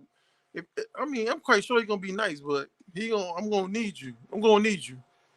Yep, I'm very accessible. Reach out to me. I get calls from amateurs all the time. I missed this year's nationals out there in Louisiana a couple weeks ago. Because I really wanted to make that, but my schedule would not allow me. Because a lot of times I go, just like Jay Prince was there. Certain people be there. We be scouting. We be looking. You know what I mean? That's what managers do. But I get phone calls from a lot of people, man. Or they might not call me directly because they don't know my number, but they know somebody else that know me. And the person that know me, people be calling me, hey man, can I get this person your number? They want to ask you a question about. No problem. I'm gonna educate them, no problem. So I always try to help people, man. To me, that's what it's really all about. You know, I don't just think you really should worry helping about people. cats like Benzo. I really don't think you should worry about cats like Benzo because I'm quite sure we went to school with cats like Benzo. Mm-hmm. He's not a bad person. He's just somebody who don't want to lose even an argument. He Yeah. already got a fighter that he supported that won, but even after that, it's like, hey, Y'all don't want to accept it. Well, I'm coming at y'all too. And I feel as though because Crawford, people always saying, well, why hasn't Spence said anything? Spence hasn't said nothing. Spence has, but guess what? With all the things going on right now with Crawford being accused of so many different things, he did say something about the allegations as far as drug testing, but he did not say, hey, look at here, I'm gonna prove it. He did not say, hey, look at here, on the next fight, trust and believe, I'm gonna have my gloves weighed and tested and my shit gonna be wrapped this way or whatever right before the fight, just to prove to you guys I'm that dude. He's never said that. He's content with what how can I put it? You have an audience that watches boxing. Let me be honest with you. The commentators, the people who own the stations, they are the ones who if they say anything, something has to be done. He has never addressed them. He's never said, well, look, I'm gonna make sure Andre Ward, Tim Bradley, this all these people gonna see. Whoa, whoa, whoa, this and that. It's gonna be right there for anybody. I'll make sure that there's no way in the world anybody can say anything because Derek James, Earl Spence's father, Earl Spence's mother, if she want to be there, she can see this and that. He just kept it a certain way. I won. That's it. And since he kept it that way, they want to keep it that way, which is to me a loss. It's how can I? It's a shallow boast, in my opinion. Mm-hmm. I could be Yeah. wrong. Yep. And that's why I give everybody opportunity to come up, give a perspective, and it's all good. Speaking of perspective, let me get this before we go. Anyway, what you think of this guy, man? He did what he's supposed to do this morning. Man, I've been You watching know, Anyway for years. I've been watching Anyway for years, man. I've been watching Anyway before COVID, man. Before he the real COVID, deal. he is a monster. He trains a certain way. He trains like he's supposed to lose. Like people feel as though he's gonna lose, and that's how he's always trained. And that's the best way to train. People think I'm supposed to lose. I think he's unified, right? You went mute, Joe. My bad, Marty. I'm here with the message. Oh, I think in a way, he got another belt, right? Did he get unified? Man. Yeah. 1 second, So Marty. Say that again. I'm sorry. no, I was just asking, did he get unified? I think he won another belt today. I don't think he got unified. What did he do? I think he did. What the? No, he do.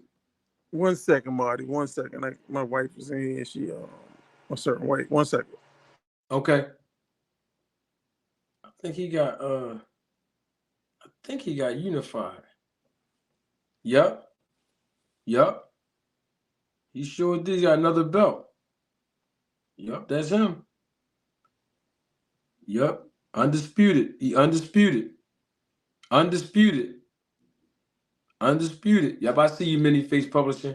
I knew he undisputed, Joseph. He Yeah, undisputed. he undisputed. It's just that the thing is, Damn. Inoue is like how can I put it? He he isn't getting the recognition he deserves, in my opinion. Even though Yep. he beat that young brother a few months ago in June or July. Um, he's not getting so he's not, but he is that dude. In my Undisputed opinion. twice. Undisputed. But he Two trains. times. Twice. He trains like as far as tells him all the time. You don't have nothing. This belt, the belt is this. What is this belt? His father tell him, what is this belt? What does this belt mean? And he throws it out the window. And he puts him out there, puts him in the gym. Yeah. In other words, you don't. He always telling the son, you don't hit hard enough. You ain't fast enough. You ain't. Your footwork ain't good. He tells him that after every fight. Like his son is.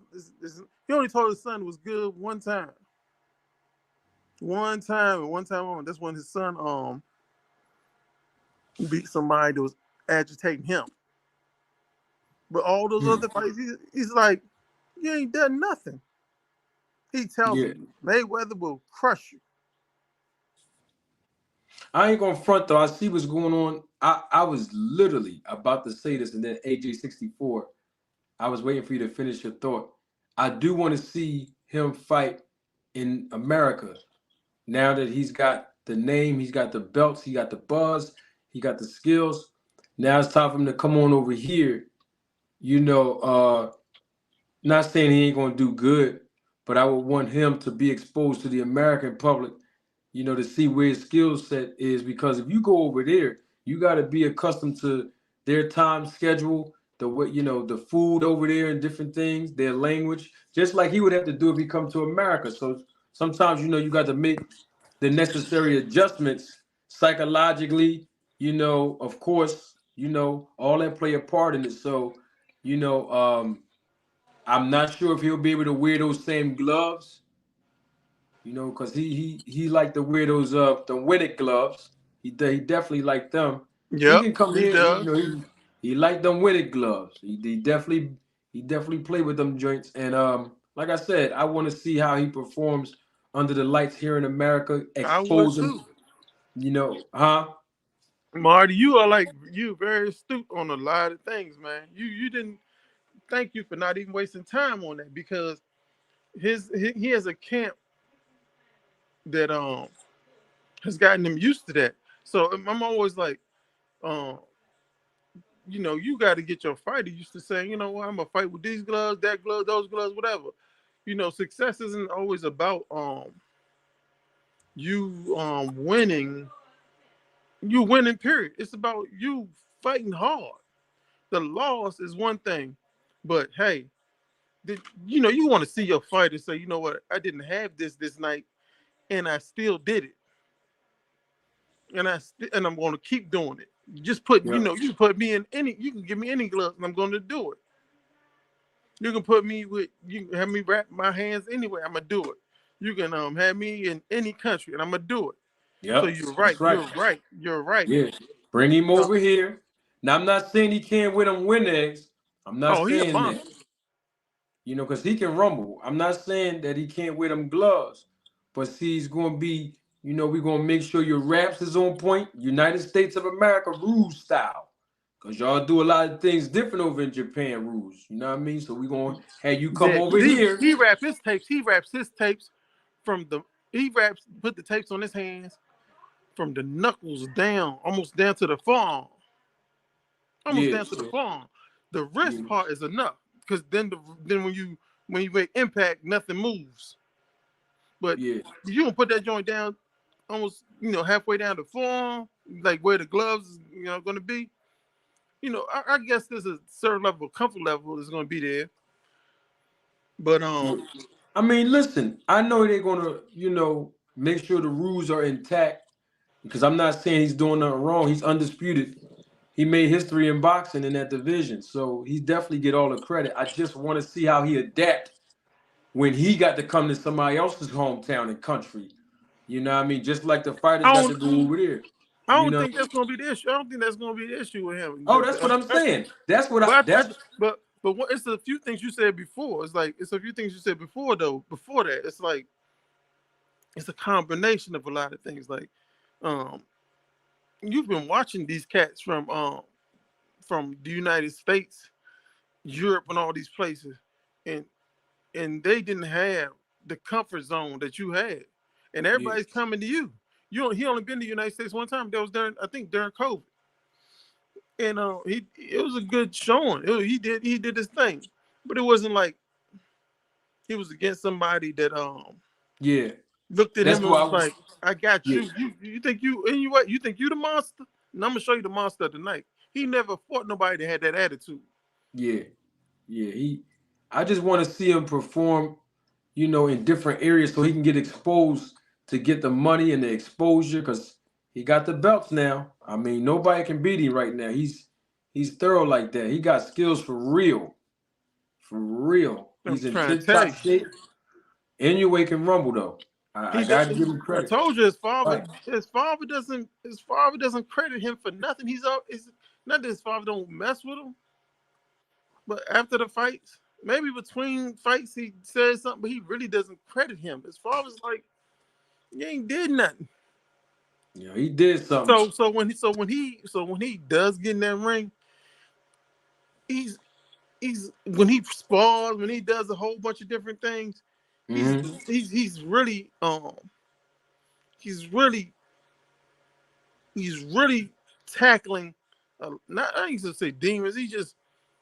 He they put him in a little room, a little small room when he be like throwing punches, right? Little small room.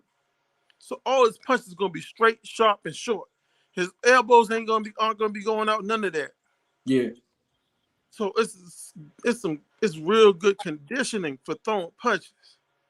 You know what I'm saying? And Yeah. then when he gets when he starts sparring cats, they don't see it coming because the elbows are out. I mean, a lot of times cats see stuff, but they don't see stuff because he's throwing them, and a lot of times his arm is moving, but his shoulders and he's not leaning the way. Like if you throw an overhand, a lot of times the cats their head go down a little bit, and Uh-huh. then their shoulder come up a little bit, and then the arm come up. But because the way he throws his, they're pretty much because of the way his father got him in these little small rooms. You know how they are in Japan. Everything gotta be small. So it's like throw them short jabs and straight punches and stuff. By the time you see him, you don't see the overhand because the way the head is moving is not precedence for the overhand. The head look like it's just coming straight at you, like it's a straight punch, like Hmm. it's straight, and then this is a little twitch from the rest of the body, and the overhand comes. I mean, Yeah, man. it's Hey, so quick. it's just techniques that a lot of cat that they using that pretty much that we're not familiar with. It's just that's all it is. Yeah, Inoue is special, man. He's a great fighter right now. He got all the belts twice. Got to get that man his props. Before I let you go and we go and wrap this thing up to tomorrow, quick question: what's up with Joshua? What's next for him? He won. Um, they stopped the fight. The referee stopped it. Of course, we would have been nice to see him fight. Wilder. Wilder lost. Eddie Hearn said he's not interested in making that fight happen between Wilder and Joshua now, since Wilder lost. What's next for Joshua? In my opinion, is Eddie Hearns is like he's scared. I think he's scared for something to happen to Joshua, but at the same time, he has a legitimate gripe because um, Wilder did not perform like the original Wilder that we all know, Yeah. and everybody judged you based on your last fight. Yep. Anthony Joshua said he was willing to fight him, but at the end of the day, these are decisions that Marty. Yes, I do. Yeah, like a mug. Based on a lot of things you said before, that the managers are looking for more money, and if there's not a way that Wilder can represent itself, like what, that was me that night, but it won't be that. That's not the same me if I fight somebody like Joshua. I just underestimate. He just got to be honest. I underestimated Parker. If he's Hmm. honest about that, hey, the fight's gonna happen because it's gonna either make Joshua fight make Parker fight Wilder again, or um Joshua have to fight Wilder. I think that Wilder is a better. We all know Wilder is a better fighter than a better fighter, than he was that night. Not a better boxer, a better fighter than he was that night. We all know that. So you But think he should get in the? You think he should get in a rematch with Parker, or actually get the shot at? I'm talking about Wilder, or get the shot at Joshua, I or think he should just go straight for Joshua. Forget Parker. Parker beat so. me. But see, Parker beat me. But Joshua won. So do you think Joshua should fight? Well, he already beat Parker a couple years ago. But I mean, don't forget Usyk and Fury. They gonna unify the titles in February out there. So should AJ fight the winner of that for all the belts one time, one fight for all the marbles? I think Joshua would rather fight Wilder. I think that is a better for him. I think that's a better something he could put on his mantle that's better than beating those guys. Because Better than beating Fury? well, there's a lot of controversy with the Fury. I saw on another channel the other night where it's controversial. You could say that Fury, fought with bag, or should I say tampered gloves, all of those fights. Well, I don't know. I don't know if I'm he just saying fought. it's an argument. It's an argument that he could use. Oh Josh could yeah, use that. yeah. Well, As that's far as true. Usyk, Well, Usyk can say, well, Usyk ain't even want to fight Wilder. yeah, but the thing is, Fury got knocked down by that what's his name? That guy Ngannou. Yeah, but He we all know that if we want to be honest, Fury. People always try to say make it seem as if Fury he underestimated. Well, I think if Fury took him more serious, Fury would have probably got knocked out. Because the reason why he only got knocked down is because he didn't engage. Had he engaged with that dude, he would have got knocked out. In my opinion. that boy looked good. And Ngannou looked good though for his first professional And Gano boxing look match. like, man, you would have if he Looked would have good. came in there, really trying to engage with that dude would have knocked Fury completely out. I'm not talking People about saying TK. I'm not talking about he won TKO. it. I'm People not talking saying he about won TKO. that fight. Huh? Joe. Some people say that Ngannou won that fight. It was a close fight, but you can't blame Ngannou for that. That was his first fight really boxing like that. You know what I'm saying? He looked good to me. I was He looked impressed by good, that young man. and he's real patient. A lot of people don't understand something about boxing and skills, in my opinion. And I'm not saying I know everything about boxing, but when it gets to the point where your patience is a skill, you a bad dude. Yeah. Floyd Mayweather, his patience he be doing what he does for the first 6-8 rounds, and then he becomes real patient. And when the 9th round comes, 10th round comes, it's like his patience is takes over. You and his opponents, they're like so desperate to win a round. They do things they never would have done ever. And Floyd just looks like a superstar. Cooking with Frank is my guy. He crazy. That boy in the chat, he Oh, said, Chef Frank don't play, man. yeah, that's my boy. Chef Frank is like the Hell's Kitchen's landlord.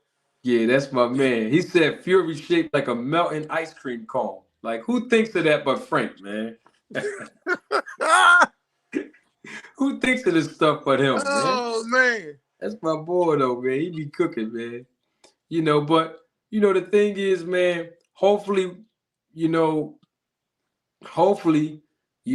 Anthony Joshua, come back and bring Derrick James with him. Let the black man get some of that money and wait for Fury and Usyk. Now, the problem with that fight is if Usyk wins, he done beat Fury twice. So who beat Fury twice? No. Usyk beat Joshua twice. Remember? Yeah. So it's like Usyk ain't probably gonna want to keep, fight him again. But if he beat for all the belts, you got to give Joshua a shot at all the titles. Well, with I don't know if respect, it's going to sell. with respect to Usyk, Usyk could have been in that ring the other night against Wilder. The other night, he chose not to be in there. This is very interesting. This boxing game is very interesting when you come to matchups and moving things around, pieces and stuff like that. It's very interesting because some could say, well, Wilder didn't take certain things serious because it wasn't Usyk. Who's to say that? Who's to say as good as Joshua looked that night that and Usyk wouldn't have looked that good because so much more would have been on the line for Wilder if he fought Usyk.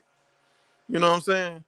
I mean, look, man, it would be a nice thing if Anthony Joshua say, look, I know, Eddie, you said you don't want Wilder to get this fight with me because he lost, but I want to fight him. Make it happen. That would be very generous, but at the same time, Wilder lost. And the stipulation was if he won and Joshua won, they'd come together. You know what I mean? So I would love for Wilder to get one more payday, but I don't want him to get hurt either, man. Not He ain't unnecessarily. gonna get hurt. He's I told 38 years everybody, old. Well, so listen, he ain't man, gonna get hurt. I'm gonna tell you, if Parker would have had just this much power, just this much, he probably would have hurt Wilder bad. You know what that's I true. mean? Like knocked I him won't argue down that. bad. I won't argue that. What I've been always trying to tell people is that what's wrong with Wilder maybe for the last 8 years. Maybe for the last 8 years before even Tyson Fury. He's sparring people that are scared of that punch. Yeah. So if you fight somebody that's scared of your punch to the point where they're not doing what they would do if they had they were in an actual fight, then they're not going to do things that you're going to see somebody do when they're in the actual fight. Basically, you have fighters if you're going to fight, and if I was like me, I'm 200 some pounds. If I'm going to fight, if I'm going to spar, if I'm going to even spar Deontay Wilder, I may be scared. What's the money there? What's going to happen if I win or whatever in the spar? But if I'm going to have to fight him, I'm moving. I'm going to be to his left. I'm going to be to his right when he don't expect it. There's a lot of things I'm going to do because I want to win. So the sparring, you have to have sparring. Like I was telling people, remember Muhammad Ali used to always say when he used to spar Larry Holmes and all these cats, they used to crush him. Remember that? Mark. Yeah. Ali said his Holmes all needs to crush him. But then when he got in the ring with people that he had to actually fight, he was crushing his opponents. Because he had sparring partners that were honest with what they, this guy is the man, but we gotta get him ready. We gotta get him ready. I don't care if I get knocked out. I don't care if this that happens. We gotta get Muhammad Ali ready to fight Foreman. We gotta get him ready for Frazier. We gotta get him ready for Norton. That's the type of sparring partners you gotta have. So when you get up in the ring, there's nothing you're gonna see that you're gonna be unfamiliar with. And he got in there with somebody. You can't tell me for 1 second that once he saw some of those overhands, he should have seen all them joints in sparring. He should have seen all of them. Yeah, that's true. We 3 hours, 23 minutes in. Listen, I need all of y'all to come back tomorrow. We be back here 4:00 p.m. We did start a little late at 4:30 today, but 4:00 p.m. tomorrow, live in living color. Come on through. We got some more boxing and the business of boxing to talk about tomorrow. Hey, Joe, I'm going to let you do the honors. Give us your last 30 seconds, and when you do, we out. It's all on you, my brother. Thanks for coming up again. I'm just gonna say, We all here for the same thing. We want honest boxing. We want um something. This is the end of the year. We want some. We're close to the end of the year anyway. We want good participation from people who watch boxing to say, hey, this is a channel that's providing something that when it's all said and done by next year, if we want to have someone who isn't even interested in boxing to listen to it, hey, guess what? This is somewhere you want to start. You know what I'm saying? Just understand certain things, not just the turmoil. The turmoil is always going to exist. Manager Marty's doing what he can. Um, Other channels doing what they can. I was saying I just don't want to be all biased. I'm just on this channel, but they know who they are. But Manager Marty is representing. You know what I'm saying? We're gonna have people here that feel a certain way. I want to say I want to give a shout out to all the people out there who don't know nothing about boxing, people who never seen boxing, people who are very unfamiliar with certain things. Let them know if you want to come in here, you want to go somewhere to learn something about boxing, the business and stuff like that. This is the channel.